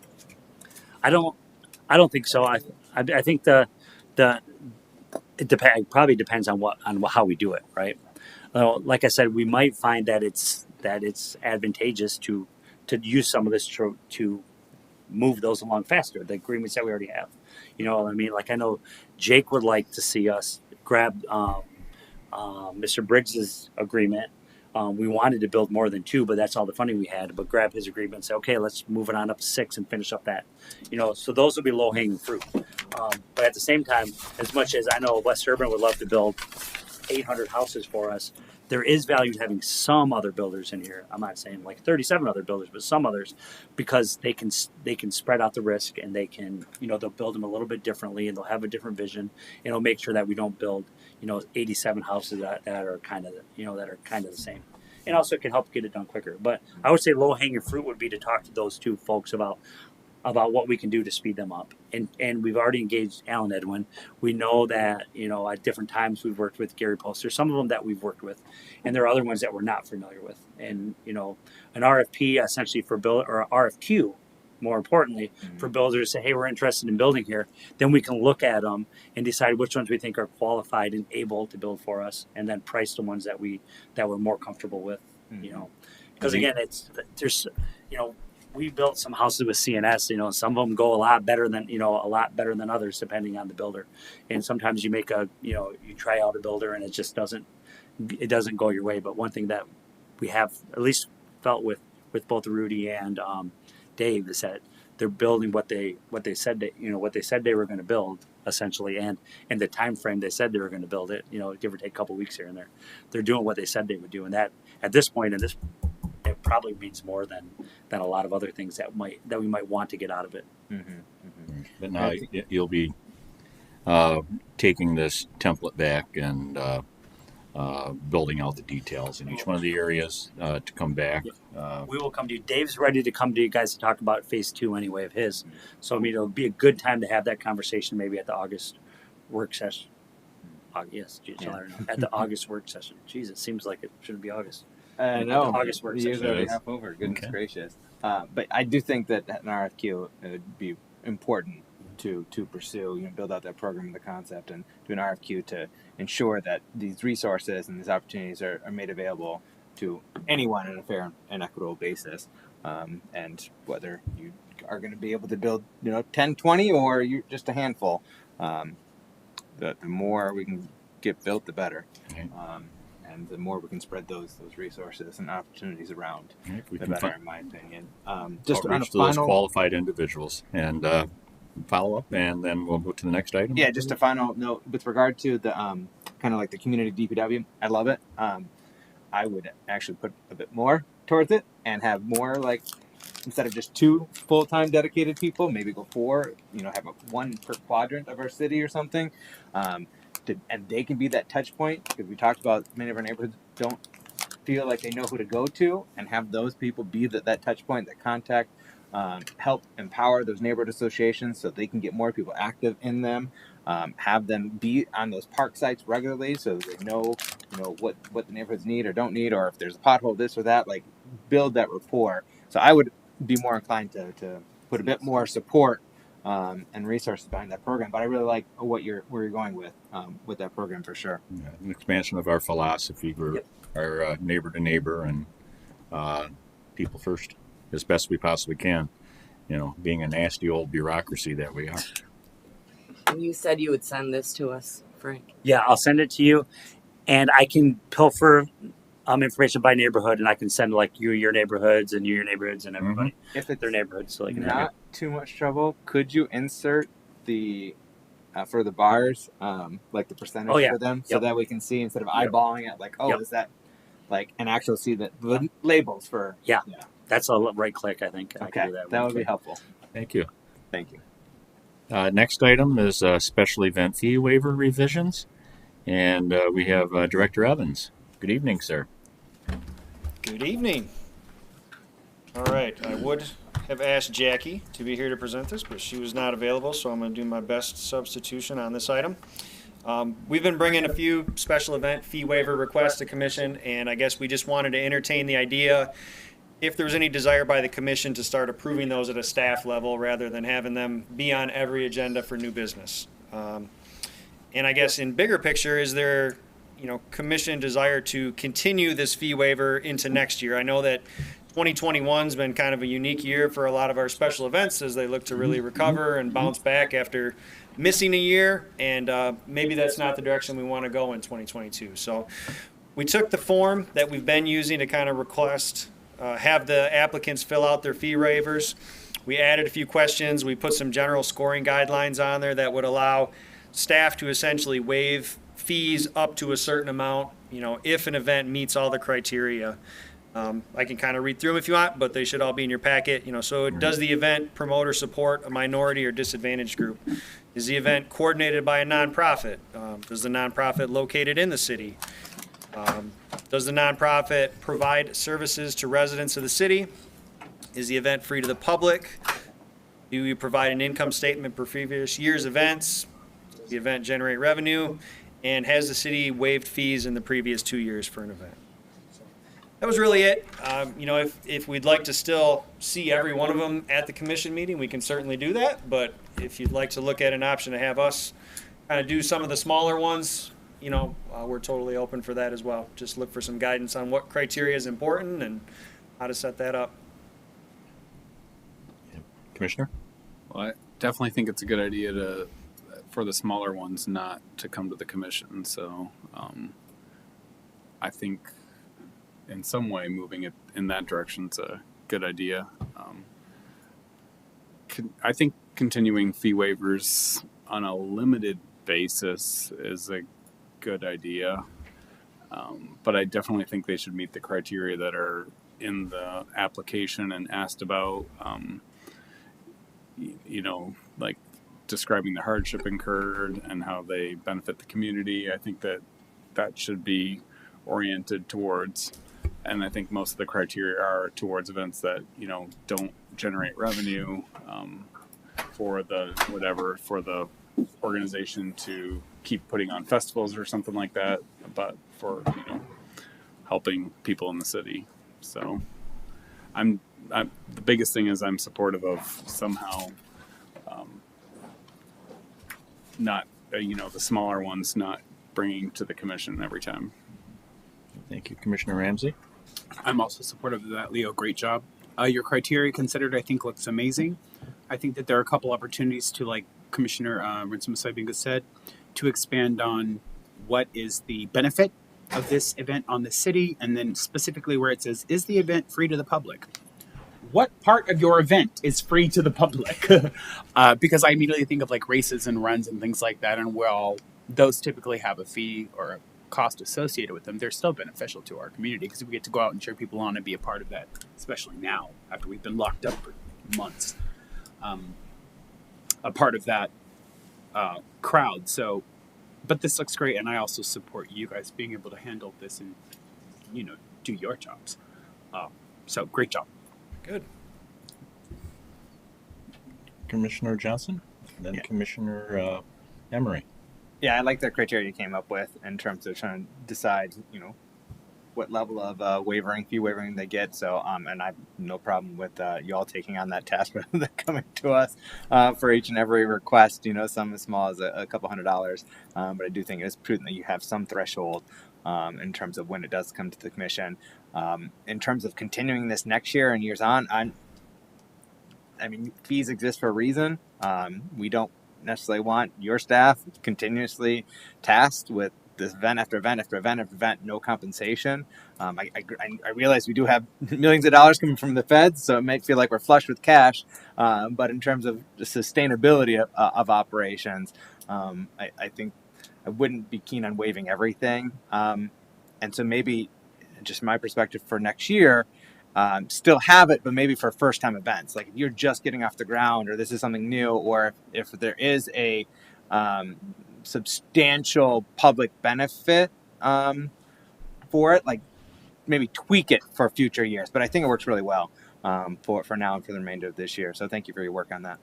Good. I think the criteria we set up, you won't see many events that would qualify for 100% or a high waiver. You would see a lot that would be in the eligible for a 50% kind of fee reduction. So Mm-hmm. it would be less of an impact than I think what we've been seeing this year in a lot of our events. Right. Given what we've come through. Yeah. Commissioner Emery? Yeah, I agree. I like the criteria, and I think this will help out. I mean, most of our events are not for profit anyway, so this will help them out, especially after the last year of not having any event. So I like it. Thank you. Commissioner Rensman-Savinga, did you have a follow-up? Well, the only thing I'd say is the Hackley Park fee is a little high, and a lot of events I think use Hackley Park, but they don't really use Hackley Park. They just they do something small on the stage. I just don't think some of those, and they're more geared towards like outreach or something like that related to health. Like Health West has a number of events there. I mean, I think events like that, I think that those should qualify almost all the time. So just a way to, and especially since that fee is, I think, higher than some of the other park fees. So Commissioner Ramsey? I'm gonna second everything that Commissioner RS just said, and I also want to highlight and agree with what Commissioner Johnson said. And I think that as we move forward and these become a little more stringent, that it might be a great opportunity for us to offer a first timers free, try before you buy, in a way to entice more opportunity for local events to happen. And then hopefully, we can do our best to win them over and they'll come back the next year and pay for it, which is great. And make Hackley Park cheaper and free to everybody who needs it for population health or community health and well-being. I got you, Dan. Do you have what you believe you need? I think I have what I need. I'll have to watch it again. I'll get back to work tomorrow, but I think so. Okay, very good. Anything else, commissioners, on this? Commissioner Johnson? Yeah, just a question. Speaking of Hackley Park, I know when we were reviewing the fees and updating the fees, I remember talking to you about wanting to make sure the stage was separate, Yep. so and someone could rent the stage for low cost and just put on a public event. And that's one way to address the concern that you were raising, Commissioner Rensman-Savinga. Because the whole park, to reserve the whole park's $500, but just the stage is $50. Yes. If someone wanted to have an event there and reserve just the stage, they can bring their own set up tables and picnics. They don't have to use our equipment, do they? For their event, they could. Oh, I don't think so. Okay. I mean, we offer it as an option if you want our tables or trash cans, but you're certainly available to bring your own Okay. as long as you clean them up. Thinking in terms of someone that wants to put on a small event, they want to have the stage, but they don't need the entirety of the park. They want it open to the public. That might be a cost-effective way to put on a small event quickly. But Commissioner Ramsey seems to have some additional commentary. I have a follow-up. I support that Man wholeheartedly. with the red pen. Yeah, I support that wholeheartedly. I just would love to see something in black and white, very clear process and procedure about what the entity is going to pay for and what they're responsible for if they're only renting the stage versus if they're renting the entire park. Because I think that there could be some miscommunication there or an opportunity for someone to accidentally mess up. And we know that a lot of our smaller nonprofits and grassroots organizations are getting out there with the best of intention, and then the event happens and they're like, wow, this is a lot more than I thought. So if we have a checklist for them or what comes or what doesn't, what they're paying for, what they're getting, that would make it more effective, and then we keep everybody in the safe. But I think that's great. Commissioner quick Rensman-Savinga? thing about Hackley Park is also, besides the stage, I mean, sometimes people just use little quadrants of it. I mean, so I don't know how it all works, but, they're not necessarily renting the whole park. Like the vaccine clinic 2 weeks ago just used like one little stretch of sidewalk and they set up some pop-up tents. And I know other events have done that before too. So just to think of those events as well. Mm-hmm. I like that. Being able to, the prospect of potentially reserving just one quadrant of the park instead of the entirety of the park. Because then you can at least reserve it. This is our space. Because people are welcome to use it, day to day. If they want to do a pop-up event there, it's public space, a public forum, they can do that pop-up event. But if someone wanted to, reserve a little quadrant for, less than 500, I think that could be nice. Leo, could you just devote the rest of your life to figuring out how we can facilitate the community's needs out of Hackley Park? I'll commit the remainder of Jackie's time at the same Thank you. time. Thank you. We solved Maximize it. It's public done. I get to look at it all day, every day. So Every if day. you ever have any questions about how people use Hackley Park, I'm happy Dan to has give you my, volunteered to help. my bird's I eye got that too. observations. Yep. Okay, great. We've got a team now. How much do you think one of the bronzes should go for? Can I buy the fencing? Very good. Very good. Okay, thank you. Thank you. Thank you. Next item up is the Pere Marquette Park investments. Before Leo goes in, I saw this come back up, and part of me thought that some of this wasn't going to be, coming back up for a while, and we're already into the season and whatnot. But I did pass this by staff, and I just want to add this in for additional conversation and consideration, if you'll indulge me. Again, for me, I'd like to look at a project with more immediacy where people are living, and we'll have an opportunity, I think, to continue to revisit ongoing pedestrian park designs.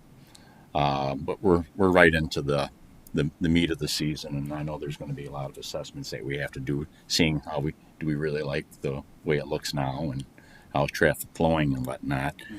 I just mentioned to staff briefly an idea to address a short-term and a mid-term need that I see down in that area, and that area is Edgewater Street. Now, I know that Leo's been in detailed conversations with folks in the area for long-term addressing, which will be a heck of a undertaking because everything's got to go and everything's got to be rebuilt.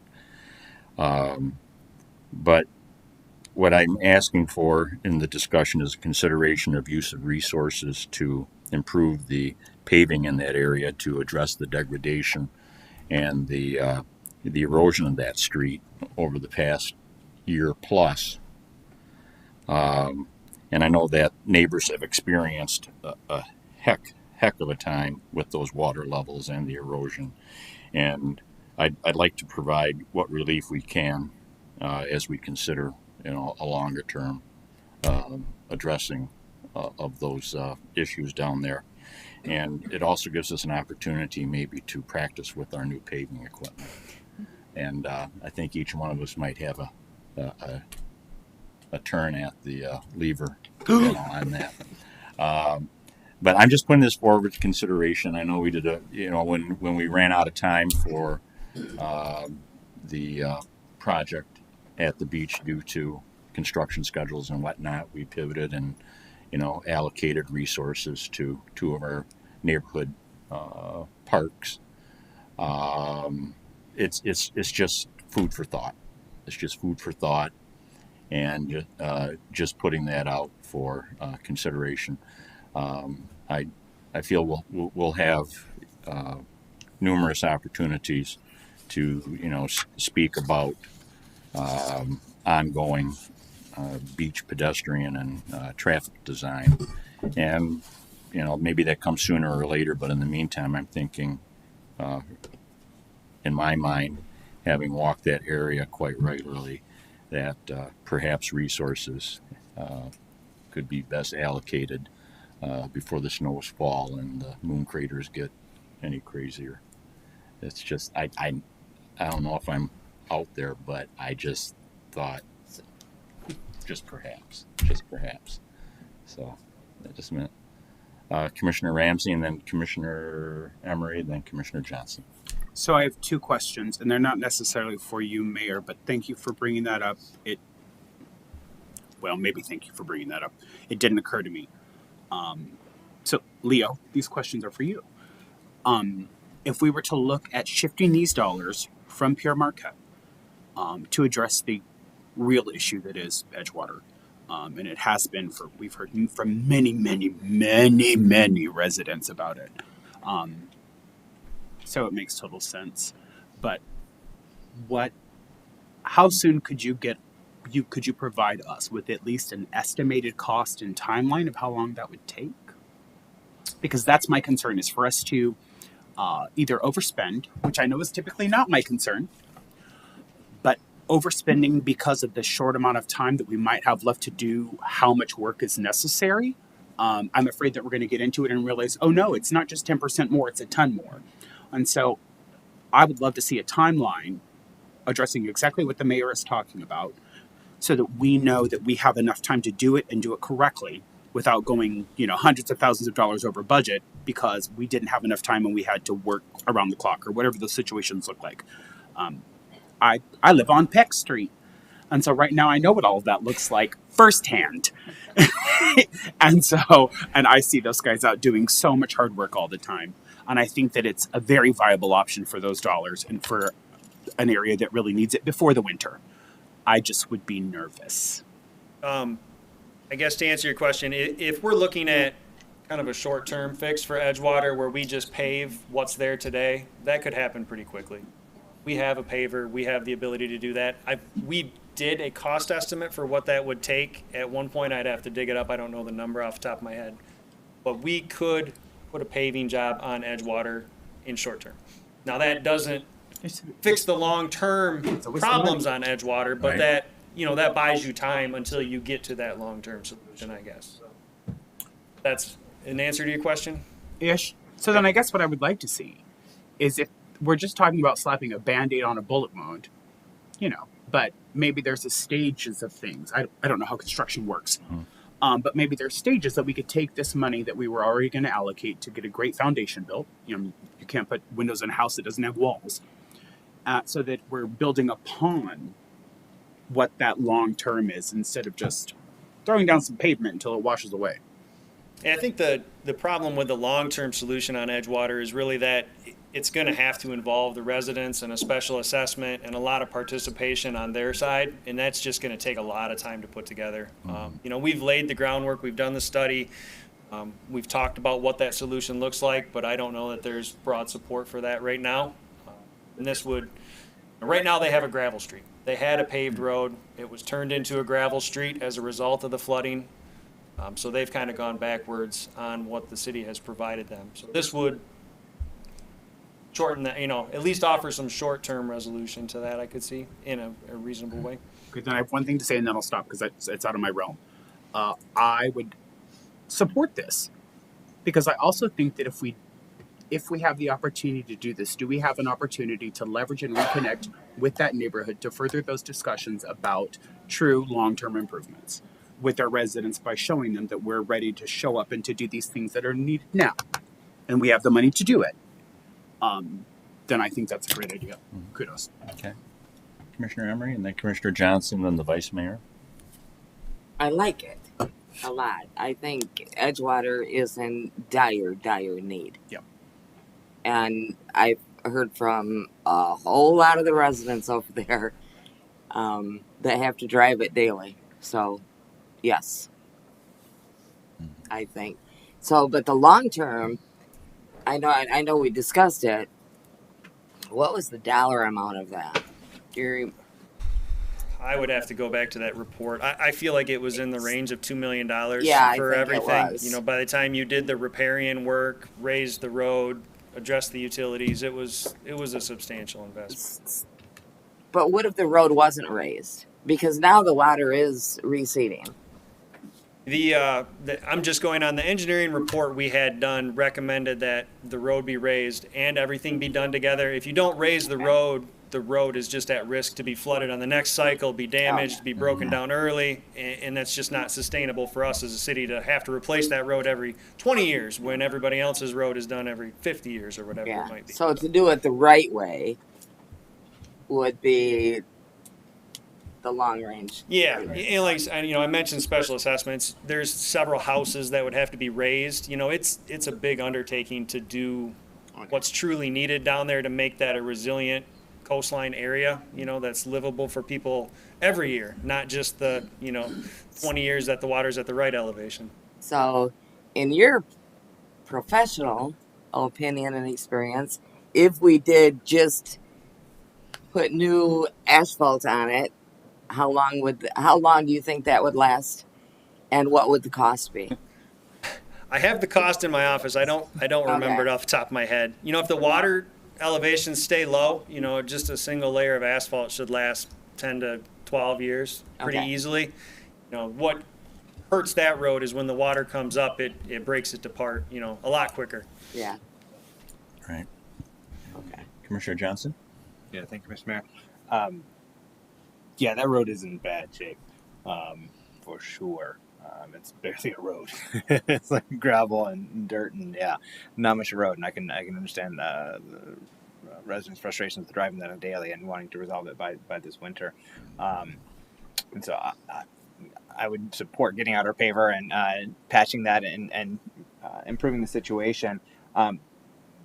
We are scheduling this to so this came up yesterday at our commissioner, Commissioner Emery and I had office hours over at Grand Trunk, and this came up then, and one of the residents was inquiring about plans for a sewer main replacement that's happening next year, and that the road would be torn. What's left of the road right now would be torn up for the sewer main. And is that when you're saying we could potentially contemplate a long-term solution, whether that is elevating or something else? Like that's the time for trying to find the best optimal long-term solution is when we're replacing the sewer main and late 2022? Is that the timeline? We had a project identified for a water main replacement in the southern portion of Edgewater that's been flooded. And that was, I believe we included it for 2023 or 2024 in our capital plan. We were going to possibly use the state financing to complete that project. That was the opportunity I presented to the residents to say, look, this is an opportunity where the city's going to be in here doing work. It makes sense to try to do everything at the same time. If that's what you want to do and you're okay with this, that's what we would shoot for. Okay. But yeah, it's at least 3 to 4 years out for that if we wanted to go that route. It's not a high priority water main project. We pulled it up our list because of the flooding and the opportunity to try to do something different. If it waited 10, 12 years to do that water main project, we would be fine. It wouldn't have any impact on our system. Okay. So we would have more time then. We can put down some asphalt that lasts for a few years until such time as we do that project, and give us more time to find that optimal solution at the same time. So we're not rushing that and have those conversations and that engagement, and hopefully the water stays receded. In the meantime, it seems like this has cycles, and we're the water levels are ebbing in that cycle right now. So, I would be supportive of this. And David, yeah, let's do it. Vice Mayor? Yes, I would be definitely in favor of this project. I just have because I know it's really bad down there, over there. I just have a few questions. On this short-term fix that we're talking about, how long will that last? Yeah, if the water stays down, it should pretty reasonably last 10 to 12 years, I would say. Okay, so then that gives us time to look into fixing it the way it should be. Yeah, yeah. And to say, when would that be, maybe? To take full advantage of what we would be investing now, you'd probably want to look at doing that at the end of life of, this short-term fix. So you'd probably be looking at 10 to 12 years from now, you'd want to revisit that. But it's going to take a lot of groundwork to get there. Mm-hmm. It's a big investment. It's a big project. It's complicated by how it'll have to be paid for, between what is the city going to participate, what should the residents participate. It impacts their riparian rights and their riparian uses of their property, because it does recommend a lot of shoreline work, to armor that shoreline and just help make it able to survive floods and winds and things like that. And that's work on private property, and those people all have docks and boats, and it's very important to them. That's why they live there, to be able to enjoy those things. So it'll be a very, very long process to get everybody on board with that. So the short-term fix, that's not raising the street. That's just paving it, making it smooth, somewhat smooth. Okay. That would be my understanding. Right. The easiest thing to do would be to just pave what's there today, pretty much. Okay. Commissioner Muskegon? So my question is about the plan for Pier Marquette Park. So we wouldn't do any parts of that, like the burning of the utilities, or does it depend on the cost of paving Edgewater? Yeah, I mean, we can have that discussion if you want. I could get the paving cost and send it to you. Like I said, I did the estimate. I just don't have it off the top of my head what that is. So, yep. You could do any part of this on its own. You know, each of those three components that I kind of outlined could stand on its own and be done now, but they could also wait too if we wanted to sit back and take more time. I kind of brought this back because when we discussed it in April, I had committed to bring something back at June, and I didn't have everything ready by June, so here we are in July talking about it. So, you definitely would not break my heart if we didn't do anything at Pier Marquette in the short term, because it might take more time to plan that out. And Mr.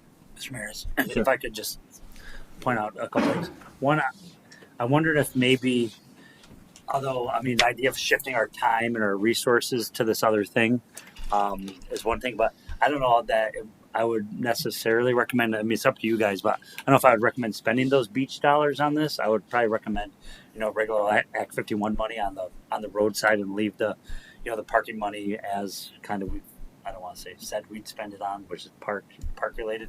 I think that's inconsequential because I think what we're going to find from Leo is it's not like a $300,000 expense. It's going to be it's going to be very reasonable. I feel like it's in the $25,000 to $30,000 range if we pave that ourselves with our own crews.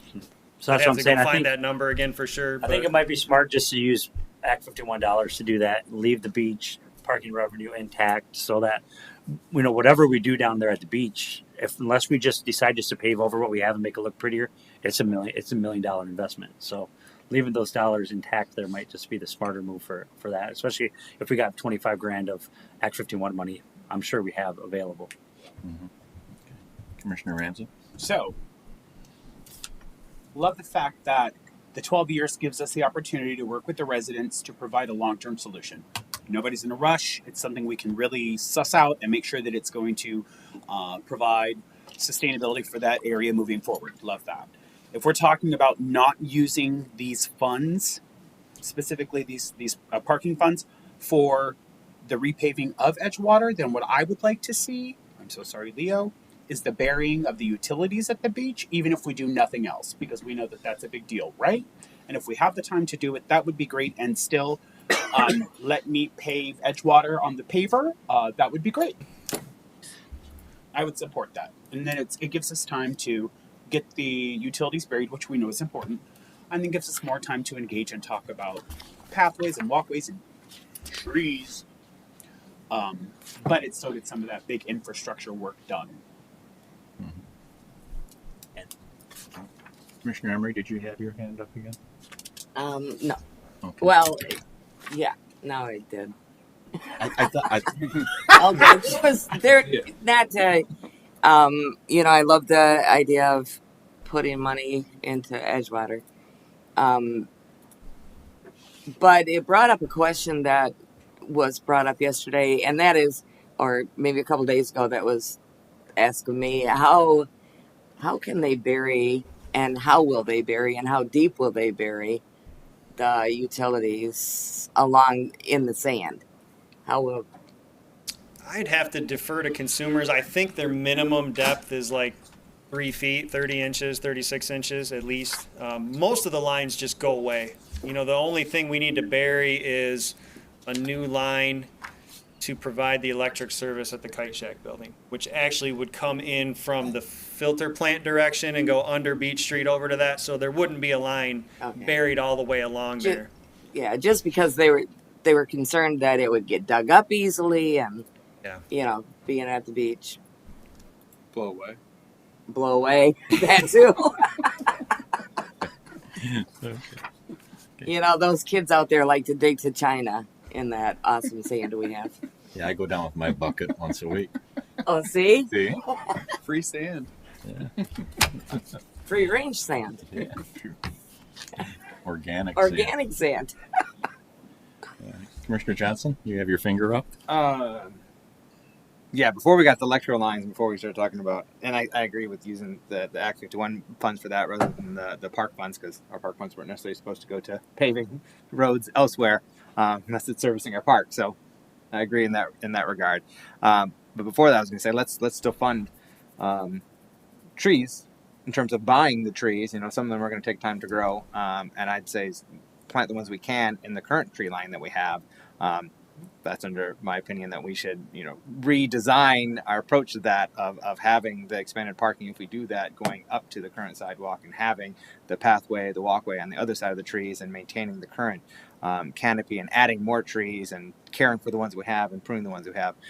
In terms of the power lines, what I'd like to, okay, before we get to power lines, and maybe this is prudent that we get more time if we're not moving forward with this pathway right off the bat or right now, is I'd like to have better understanding how that pathway fits into the grand scheme of things in terms of Pure Marquette, because we've got this expansive new walkway being proposed that's basically coming from the kite board to the concession stands. Like, where's it going beyond that? And so, like, that's what I'm not seeing conceptually, or how we're even going to be able to accommodate something of similar on the other side of the concession stand, and where's it going to go? Like, is it stopping there and that's done? So, like, I'd like better understanding of that, you know, before we commit to say and cement. Yep, we're spending money on engineering to do this expansive pathway that goes those few blocks. In terms of the power lines, and if we're not doing that pathway right away, we're less under the gun to bury those power lines too, I suppose. Then, because side of aesthetics, it's basically saying you bury the power lines to accommodate that pathway.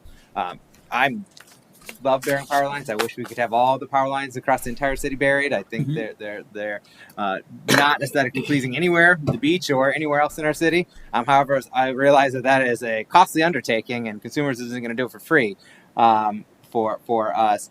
So what I wonder though is, I guess the maximum bang for your buck when you're spending $57,000 to bury a few blocks of power lines, and it's not an absolute necessity when we have the boardwalk at Cruise Park that is in desperate need of repairs, and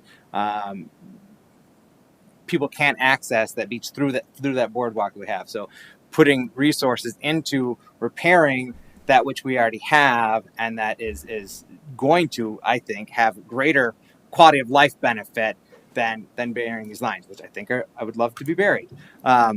Or getting that swing set at Pure Marquette. Like, we know that is widely wanted. We've had children writing letters about the swing set. We've had adults saying we want that swing set. That swing set costs less than this amount. So why would we not put the money towards something that is widely wanted and people have been clamoring for, than burying power lines for aesthetics and potentially to accommodate this pathway? So those are the questions and the thoughts running through my head at this time with regard to that. Yeah. Same for me, but as Mr. Evans said, it wouldn't hurt his feelings if we weren't discussing portions or all of the potential redesign at this juncture. But he felt compelled to bring it up because he says he was going to. But I've been of the same mind at this point. Are there other things we can do from my proposal, something closer to home, and utilization of these park funds for all the other good things and maintenance of what we got. Commissioner Emery. Like, for instance, the boardwalk and the walkway for the dog at the dog beach. I can tell you, we just posted an RFQ to hire an architect to help us with that. To help us just decide what makes the best sense for that site to restore the beach access. I don't know that what was there before, should be what we want there for the next 25 years. So we're starting that process, but what it looks like at the end, I don't have an answer for you yet. It'd be in the works. So, the other thing to consider is we will be coming back. I don't know if it'll be for August or September, but we've got some of the work that we did at Reese and Bucama. So we solicited proposals for playground designs at those two sites. I think we received 7 proposals for each location, so we have a lot of playground options to look through and try to sort through that. But that'd be, another location that we talked about using some of this beach parking revenue money that'll be coming back in the near future. And I think even when we talked about it before, we had identified, more needs just at those 2 parks than what we were able to fund with what we were dedicating. So, if we don't do Pier Marquette, it maybe opens up an opportunity to pick one of those other things off the list at Reese or Bucoma and maybe push that up to be a more important aspect. Very good. Very good.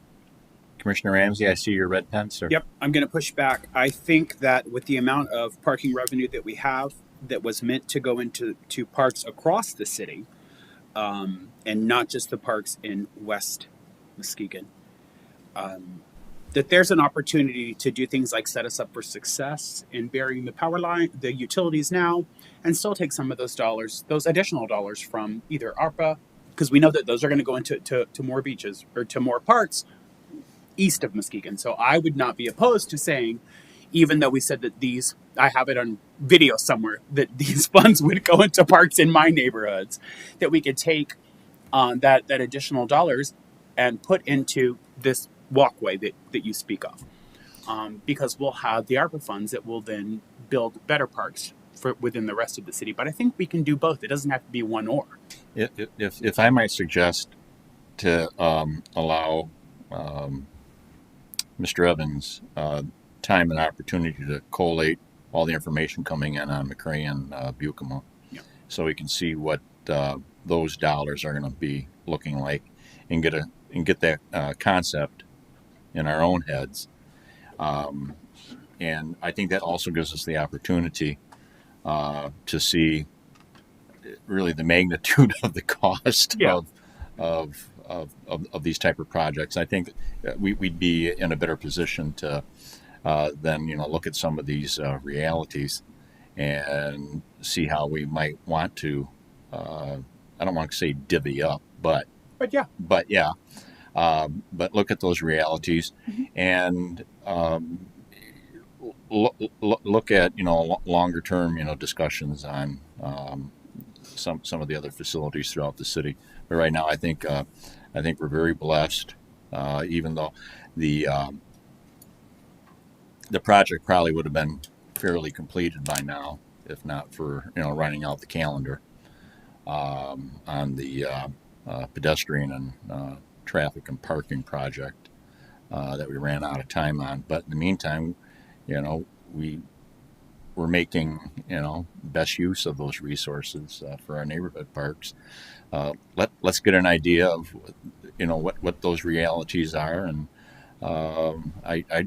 but even in the short term, I'd sure as heck love to give our little friend from Oakview a swing set sooner than later. So, but we'll be looking at the potential park projects in August. Then I think we'll have some information at one of the August meetings for Reese and Bucoma to kind of move forward with some of those things we talked about. Like I said, we've got the playground proposals. A lot of the other work we were actually doing in-house, so there wasn't much to those that would really come back to this board per se. Okay. But yeah, it does open up opportunities. We could always revisit the idea of a splash pad at Reese Park if we felt like there was more money to go around for that, one of those efforts. So I'm a fan. I don't know how widely everybody else is, but bigger, better, faster, more. Do it all and do it now. Yes, Michael, I'll take you. Yes, thank you. You're welcome.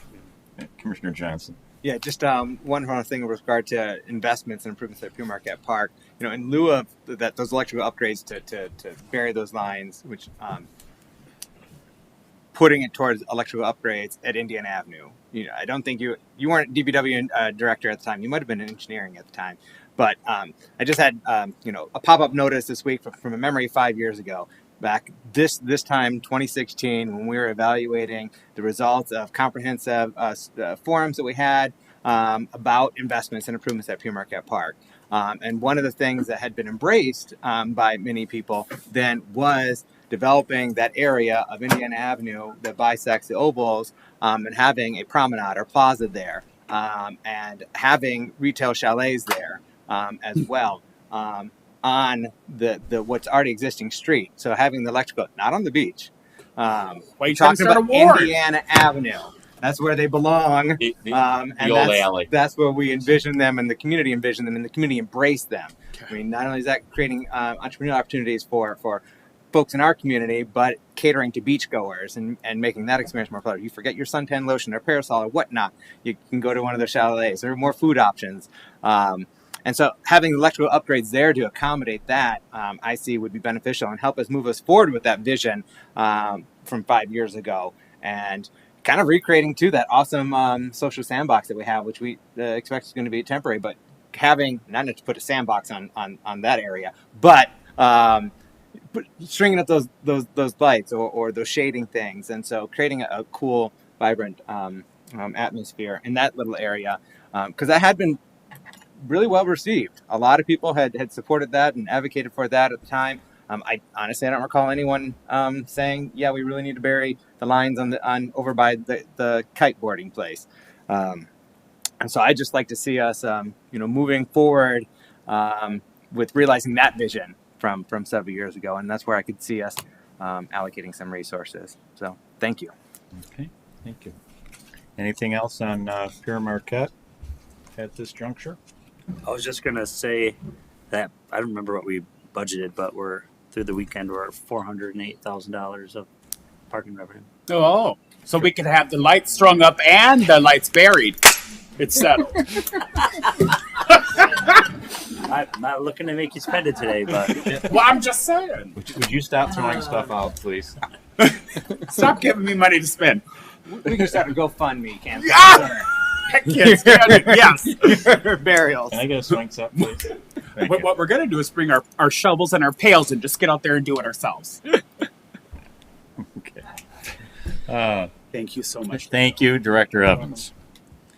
Fire station upgrades Central Station. and all kinds of other interesting things. Good evening, Chief. Good evening, Mayor, Commissioners. Good evening, Deputy Director Paulson. He's my sport here today. Just want to give you an update. We were here back in November when we were deep in construction at the new dispatch center that's part of the Central Fire Building. And over the last few months, things have been happening down there at a kind of a rapid pace. We have construction teams there, thank goodness, because a lot of people don't have construction teams in place. Also, we've been really struggling with the high cost of construction on a daily basis. It's going up, so it's been a really challenging time to do this project. But we're right on track. We got the workers there. We're getting our supplies and so on and so forth. So we came to you tonight because we had Jeff Selowitz through Simplified Construction. He was our construction manager who's guided this project, through the weeks that this has been going on since, let's say mid 2020.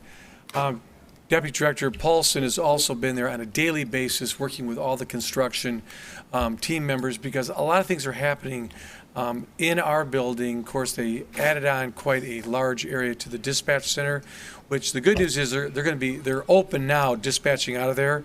And tomorrow, our surcharge money, the 800 megahertz radios are going to be turned on, which is another huge undertaking if you go talk to the dispatch people.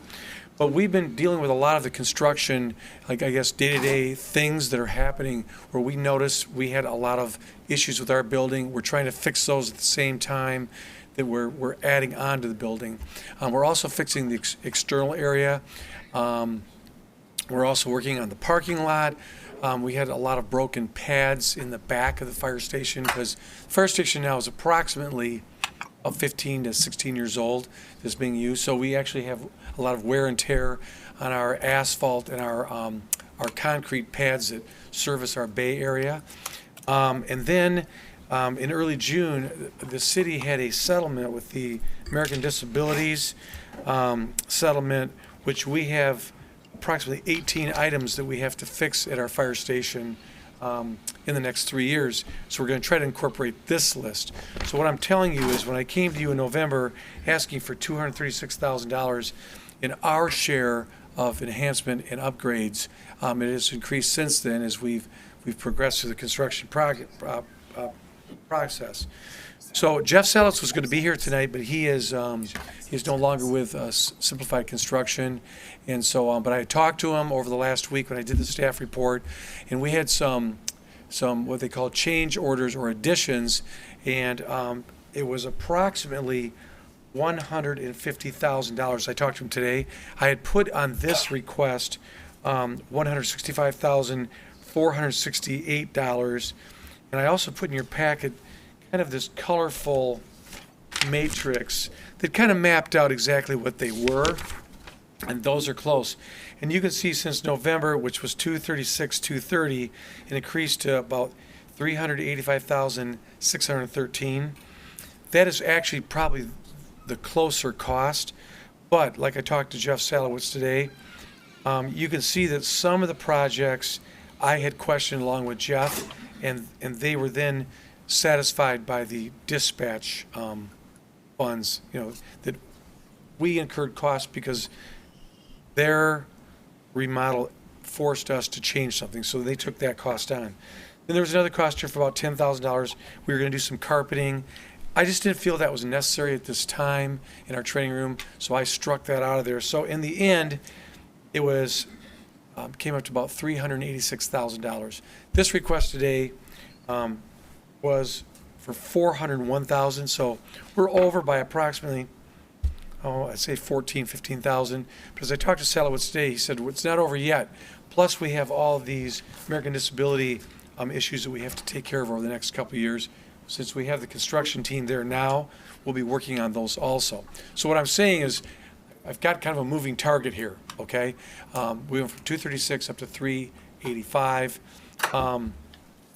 We just don't feel that we're set right there, because as we go along and we're upgrading the building, because this building now, Dispatch added approximately a $4 million building to ours, which we are the owners, obviously. We are leasing to them. They've signed a long-term lease, which we do make, we have rent payments. We also have their employees here that are doing the income tax. So it was a really great investment to have here, except we're right in the middle of this, getting this done. So I ask you today to consider approving the amount that I gave you of the $401,000. It went from, like I said, 236, 230 up to 385, 613. But I'm actually asking for just over 400,000 to complete this project. That makes sense. Commissioner Rensma-Sabinga, then Commissioner Ramsey. So basically, what was approved before was 230. That's correct.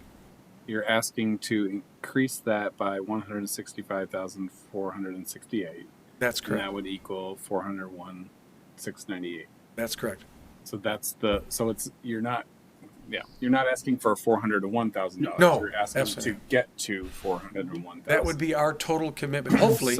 So the additional commitment from the city for fire department capital improvements would be in addition to what we committed already, would be $165,468. Okay, thank you. Commissioner Ramsey? So my question is, Director Lewis, in some of this red stuff here, red I would assume means you struck from because this number is 403,000 on the nice little Excel sheet, but then in the ask it's 401. Yes. So what is the difference there? Just the continual changing of, like I said, adding projects, subtracting projects. One of the two big projects that you see here that are this cost increase was concrete at the truck bay, and then the asphalt upgrades. Those are two large numbers. But the biggest one is, since we have given Dispatch so much of our space because they've gotten much larger. Actually, our fire department has gotten smaller. Well, the thing is, we do need space also. So in this process, myself and Deputy Director Paulson said, it's time now that we get some of our storage space back, because we still have to function as a fire department. So you'll see one of the biggest costs on here is the garage/outbuilding budget of $88,000. We do not have an architectural drawing of this yet. We have it in our minds what we'd like. And we haven't even started on this design project yet. That's $88,000. So that's a big portion of this. That may stay there. It may go down. I'm not certain where that's going to be, but those three things are the bulk of this addition that you see from the 236, 230. Yeah, so I think Yeah. maybe you misunderstood my question. I want to know why, if you're asking for this money anyway, why we're not including the repainting of the dining room, the stair walls, and the training room. Why we're not getting room darkening blinds for the bunks, and why we're not getting new carpet for the community room. If those things are necessary to make our fire department feel welcome and safe and home, and all those things that you want people to feel that are going to possibly save your life from a burning building, let's include that too. If it's only $20,000, Yeah. and You know, just ask for the whole thing. Yeah, we are. Actually, the painting is included Okay. in the 401,000. Yeah, and so that was my question, The because painting those is things included. are red. And the room darkening blind, obviously we're going to get that. Yeah. The reason it's in red is we're determining who should pay for that. Okay. Should it be dispatch or us? It's going to get purchased. Don't worry Okay, about that. good. But there again, that's in red. If you go up here to where it says MCD changes, they had charged. Well, is it on here? Wait. Relocating the fire team? Now there's one on here where there's a wall. Yeah, it's I'm the trying to top find one, it here. 101, I think. Yeah, 101, exactly. temporary wall and community room. Yes. Now this one actually came in at about $30,000. That was charged to us. I, through discussions with Construction Simplified and Dispatch, they wound up taking that cost on. So that's why this is kind of a moving target. We were assigned it. We questioned it and talked about it for a while because we really didn't want to be moved, during this whole thing, but we were. So Dispatch decided they would pay for that. It turned out to be a $31,000 wall instead of 15. So as you see, there's a blank there now because that charge did not go on us. Okay, but that was why we actually hired Construction Simplified to watch this for us. Jay is there on a daily basis. I'm there also, and we're trying to, just like you said, we're trying to make the improvements needed that we have seen over the last 10 years I've been here to the building. So it is a environmentally safe and sound place to be. And we want it to look like the other new building that's attached to us. So we don't want you to go from new to old. We're trying to make it all look good. But the community room, we have a carpeting area of about 24 by 24. I just felt like when the dust settles and we are all in the building, that maybe next year we can find what I thought was the same quality of job for carpeting, but not at $10,000. I thought that was just a little steep. I just did, and What's $10,000? and so I thought I'd deal with that. Right. The firefighters are very resourceful, and sometimes they do Absolutely. projects for us. So I have one follow-up, Mayor, and then we'll be Okay. done. Mr. Paulson, is this everything y'all need? You're happy with this? Okay. I appreciate that. Thank you. Thank you, Deb. And for the commissioners and mayor, one thing we did do is there's a lot of important upgrades and repairs we're making here. The heating and cooling system there was absolutely just an atrocity. We've spent probably somewhere between $80,000 and $100,000 in repairs, and it had nothing. It's being fixed now. Oh, good. Our Bay Area, we had a heated floor that is really important when it comes to wintertime. That hasn't worked since I can remember. We're getting that put in place. It was supposed to be there in 2006. Well, we're going to step up and get it there in 2021, hopefully, or at the end of 2021. So there's a lot of other things on here that I think bring some real quality to the building. And just like there again, we're putting it, we ran into a situation on basically the east side of the building with our handicap spots. We had people falling down, it wasn't quite right. You can't take those spots away, so we got with dispatch and us and the construction company, and we're going to regrade that. And in addition, we're going to put 2 more spots on the street, for instance, that help the farmers market because there isn't many there. And if we do have to close our lot off, which we do like during Rebel Road, we'll still have handicap spots available, those kind of things. So these are the quality of life issues we're taking on that just popped up as we went. And so you'll see when you get down there, and we didn't want a strip of asphalt new, only leading up to cracked concrete and potholes. And so they're again trying to make it all look like it's been done now. So that's where this increase came from. And I hope I'm not back again. No doodling. Yeah.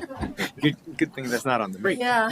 Commissioner Johnson, I saw your finger going. Yeah. No, Ann's helping me out here.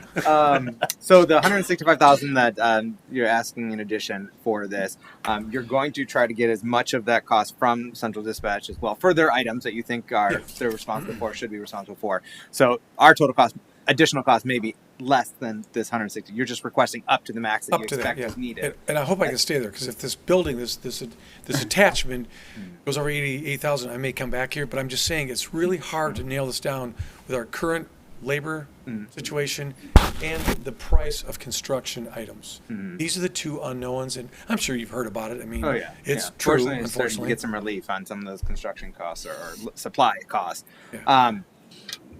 Where's this money coming from? What fund? Well, we had consulted with our finance director, Ken, and so we have the account number here. It's really coming from the general fund, but we actually listed the account number so you know where it's coming from. So ultimately, the general fund. Yes. But is it the fire department fund out of the general fund? Basically, what we're getting is any of this additional money being taken away from what had already been allocated or expected to be spent on our fire department, on equipment, on contractual service, or anything like this. There's not going to be any impact. We have a separate line out dedicated just for that. Yeah. Okay. All right, thank you. Very good. So that's it. That's it. Anything additional? Thank you, Chief. Well, thank you. Appreciate it. Sir. While we're talking about the fire department or that station, I was wondering, I was going to bring it up earlier when we were talking about the ARPA dollars, because I saw that it was mentioned in there needing to purchase 2 trucks and that potentially being bonded in 2022. Previously, we had heard that one of those trucks may take a year, 13 months, up to 2 years potentially even. So, and we had previously budgeted purchasing a new one a couple of years ago. So would it be sensible to use some of these ARPA dollars to buy a truck, the one especially that has the longer lead time to obtain, sooner than later, given that need, rather than waiting next year to bond it? Well, we've made a commitment to a fire truck building company for 2 trucks. We did that for, and we're going to be coming to you with a proposal. And we did that because obviously we do need 2 fire apparatuses. And if we buy them singular, you know what that means? It means a lot more money. If we go to this one company that we've talked to, and they gave us kind of a price, they gave us a price before their 11% increase July 1st, which we've committed to. And obviously we don't know where this whole thing is going, and they need lead time to start building these trucks. We're going to come to you very soon, and I will get with Ken and Frank as to where this money will come from for these, but we're going to come for 2 purchases now.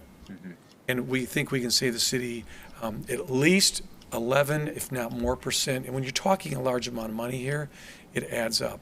And we need these trucks, and by the time they get here, we could use them now. We're going to really need them as our trucks now wear down. And they are wearing down and wearing out. I can show you, we look at the mileage each week. We look at the status of them. We see the repairs. They're just like your second or third car at your house. They just get to where, is it going to be worth fixing these things? And they are very costly to fix. Okay. Yeah, that was And just they my wear out. concern if we're waiting to next year to bond them. But we're going to be pulling the trigger on We're trying to pull the trigger buying them now soon. on You're going to 2. bring something to us soon. Okay. 2. Thank you. That's our plan.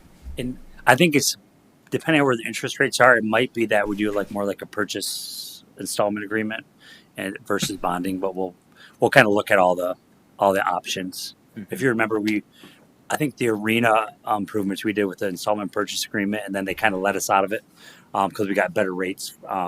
And so kind of like the handshake agreement we had when they let us out of that with no fees was that we would consider them when we were ready to buy a fire truck. And so we're going to at least look at their rates and see if they're reasonably comparable to to going through the whole bonding process, which would be more time, take way more time and more expensive. Yeah. Yeah. All right. Cool. Thank you. And we're doing nothing to like stop or slow this process. What we're doing is actually to expedite any time delays will be on basically the companies because of the status of these truck companies that getting these trucks built. They build them from just plans, right? They're not like an auto company is pumping them out the line the other day. I mean, they're specifically custom for us. So they know what our plan is, but no matter what we have done, it would have been that timeline. Unless we postpone 2 to 3 to 6 months, then it will kick it out that much time. Plus, I know the costs will go up. We will suffer on the back end. Okay, very good. Thank you, Chief. Thank you, Deputy. All right. Thank you.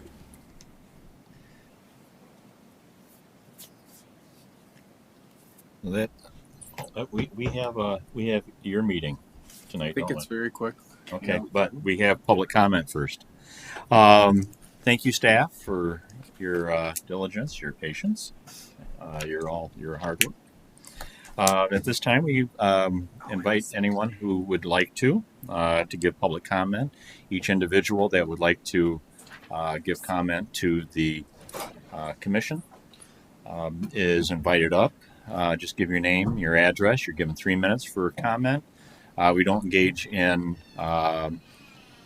debate or dialogue at this time. However, if you have specific questions, we can always make referral to the appropriate staff member to answer those questions or follow up with me individually. So if there's anyone that would like to address the commission at this point, please feel free to come on up. No. Mr. Olson, how'd the graduation party go? We had a really nice graduation party, and Good. so my oldest son graduated from Mona Shores High School and is planning to go to Michigan State in a couple of weeks, and we're all very sad that he's moving away, and I'm like, I'll cry thinking about it right now. But yeah, we had a really lovely party. Good. I I think a lot of people that came tonight, am happy to see the commission move out the Pure Marquette paving project again. I know that it's a joke sometimes that some of us want to save the trees and that we could start a war over trees on the beach, but it's very, very, very important to some of us.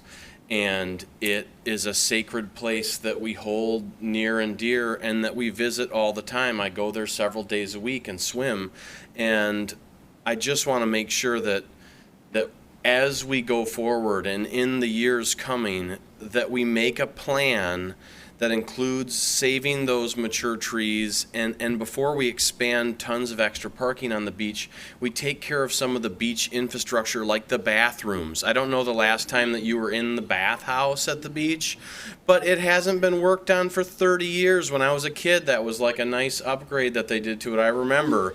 And before we expand lots of parking to accommodate the deck and other things down at the beach, I'd like to see some of the other beach projects move forward. It is important to us to save the trees, and one more note about that is that these trees are priceless. As we shopped to replace them and to buy new trees down there, they take several years to grow a little tiny one and to order it. And the trees that are there are irreplaceable in a generation and maybe two. The shoreline is the hardest and most harsh environment for something like that to grow. And the ones that we planted 30 years down there, they grew about as much as I did in 30 years, about 2 feet. And so they're not providing shade, and they're not the kind of thing that we want. And so I'm very happy that we're making lots of money on parking. I think it's wonderful, and I think it's going to feed our parks for years to come.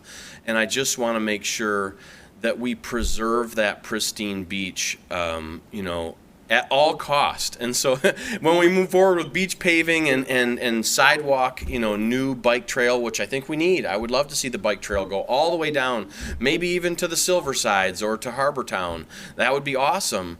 But we need to make sure that we do it in the right way and that we include plans that everybody's happy with. And so I don't think I have anything else to say, but that I'm glad that we're going to push that off into the future and and take some more time because I think it's worth it. Thanks. Thanks, everybody. Thanks, Derek. But the bathrooms were redone the past 36 months. Just saying. I mean, redone in what way? When have you been down there? I mean, like, and used the bathroom? I'm from Muskegon. They're okay. I mean, I know you're from Muskegon, but to use the potty at Pure Yes, I Marquette, do. yeah. And so I think that we should expand it. I think if we're going to charge for parking all the way down to the curve, that being said, that we could use one south of the filtration plant before we spent tons and tons of money paving that whole beach. There's some definite other upgrades that could be done, including more bathrooms. If I was paying $7 to park there on a Saturday afternoon, I'd be frankly upset that there was no bathrooms way over there at the far end. I'm paying for what? I'm paying for, and that's the thing is that if we're gonna, I understand, but I wanted to put out there was hundreds of thousands of dollars put into new equipment and whatnot, and we could still use more. Right, it's still, absolutely, yeah. and what we can always use too is people using the facilities responsibly. Yes, okay. Yes, and the dollars to keep it clean. And so as the beach pays for itself and pays for $400,000, makes $400,000 in the beginning of the summer, there's no reason that we shouldn't have. And I know they do a pretty good job most of the time, but 4th of July weekend the thing got trashed, and it was like, and I understand it's people, and it's irresponsible beach goers. I pick up garbage down there all the time. And so I appreciate it. Sure enough, my wife and I do too. And definitely the timer, and so that's fine. But thanks for your time. You bet. And let's push off paving the beach indefinitely. Okay, thank you. Is there anyone else that would like to address the commission before we go to our next meeting? Tom Weatherby. Sure. 1747 Edgewater. I didn't know we'd be talking about Edgewater tonight. It was nice to hear that discussion.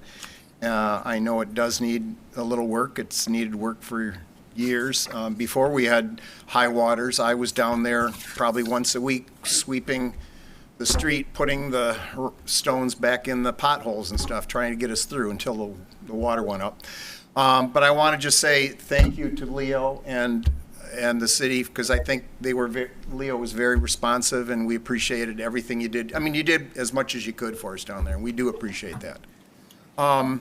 There was a mention of working on Edgewater, which I like, and possibly not doing the beach right now. I just want to point out, and I forget how much Leo said, that the temporary work on Edgewater would be like 20. Well, we don't have a hard and fast. Right, something like that. But I just want to point out, and I'd urge you to read the letter I sent in March.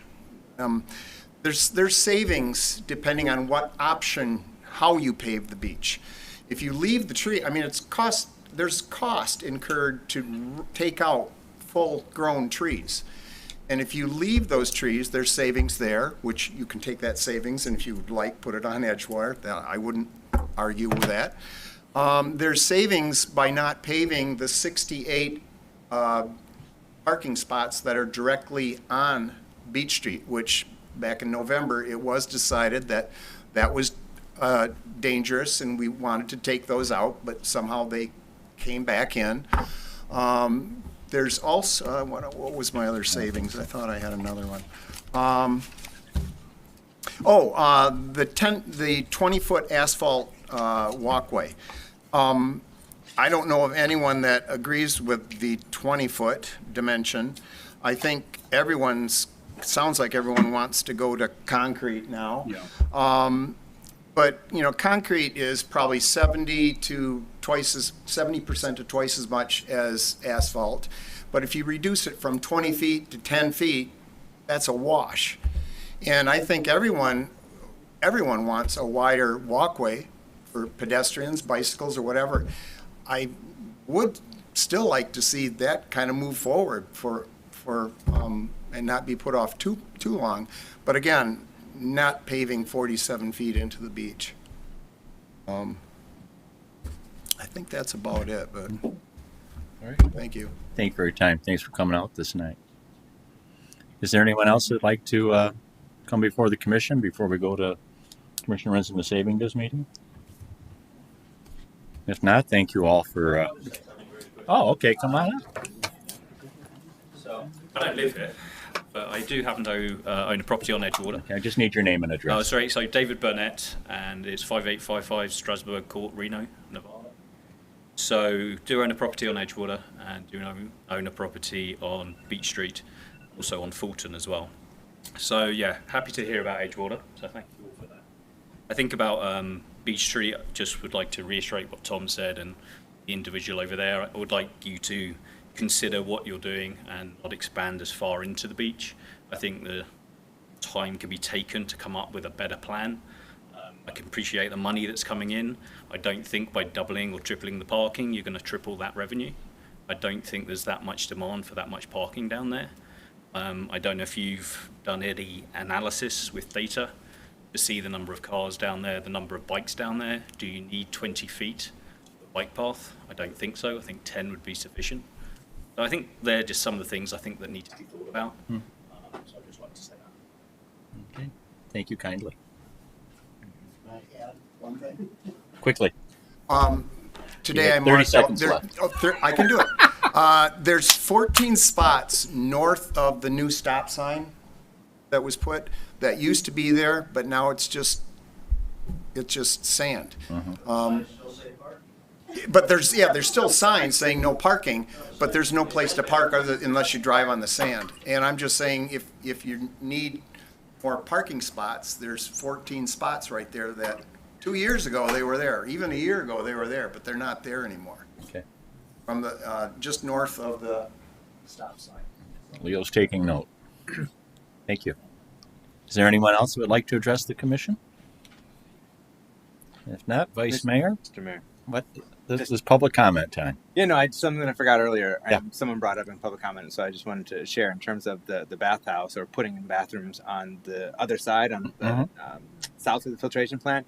That was also part of the envisioning that we had from 5 years ago. Sure. And I was going to bring it up to ARPA as well, because we had shown $600,000 potentially being allocated for downtown bathrooms. And I would personally see a greater need to follow through from that vision from 5 years ago, putting bathrooms on the south side of the filtration plant. We have a lot of bathrooms downtown with different accommodations, and we make our arena available as well. So I just wanted to throw that out there, my perspective of consideration of bathroom needs. Okay. Yes. Thank you. Vice Mayor? If there's nothing else, I move to adjourn. Support. Support. All in favor? Aye. Any in opposition? All right. You don't get one.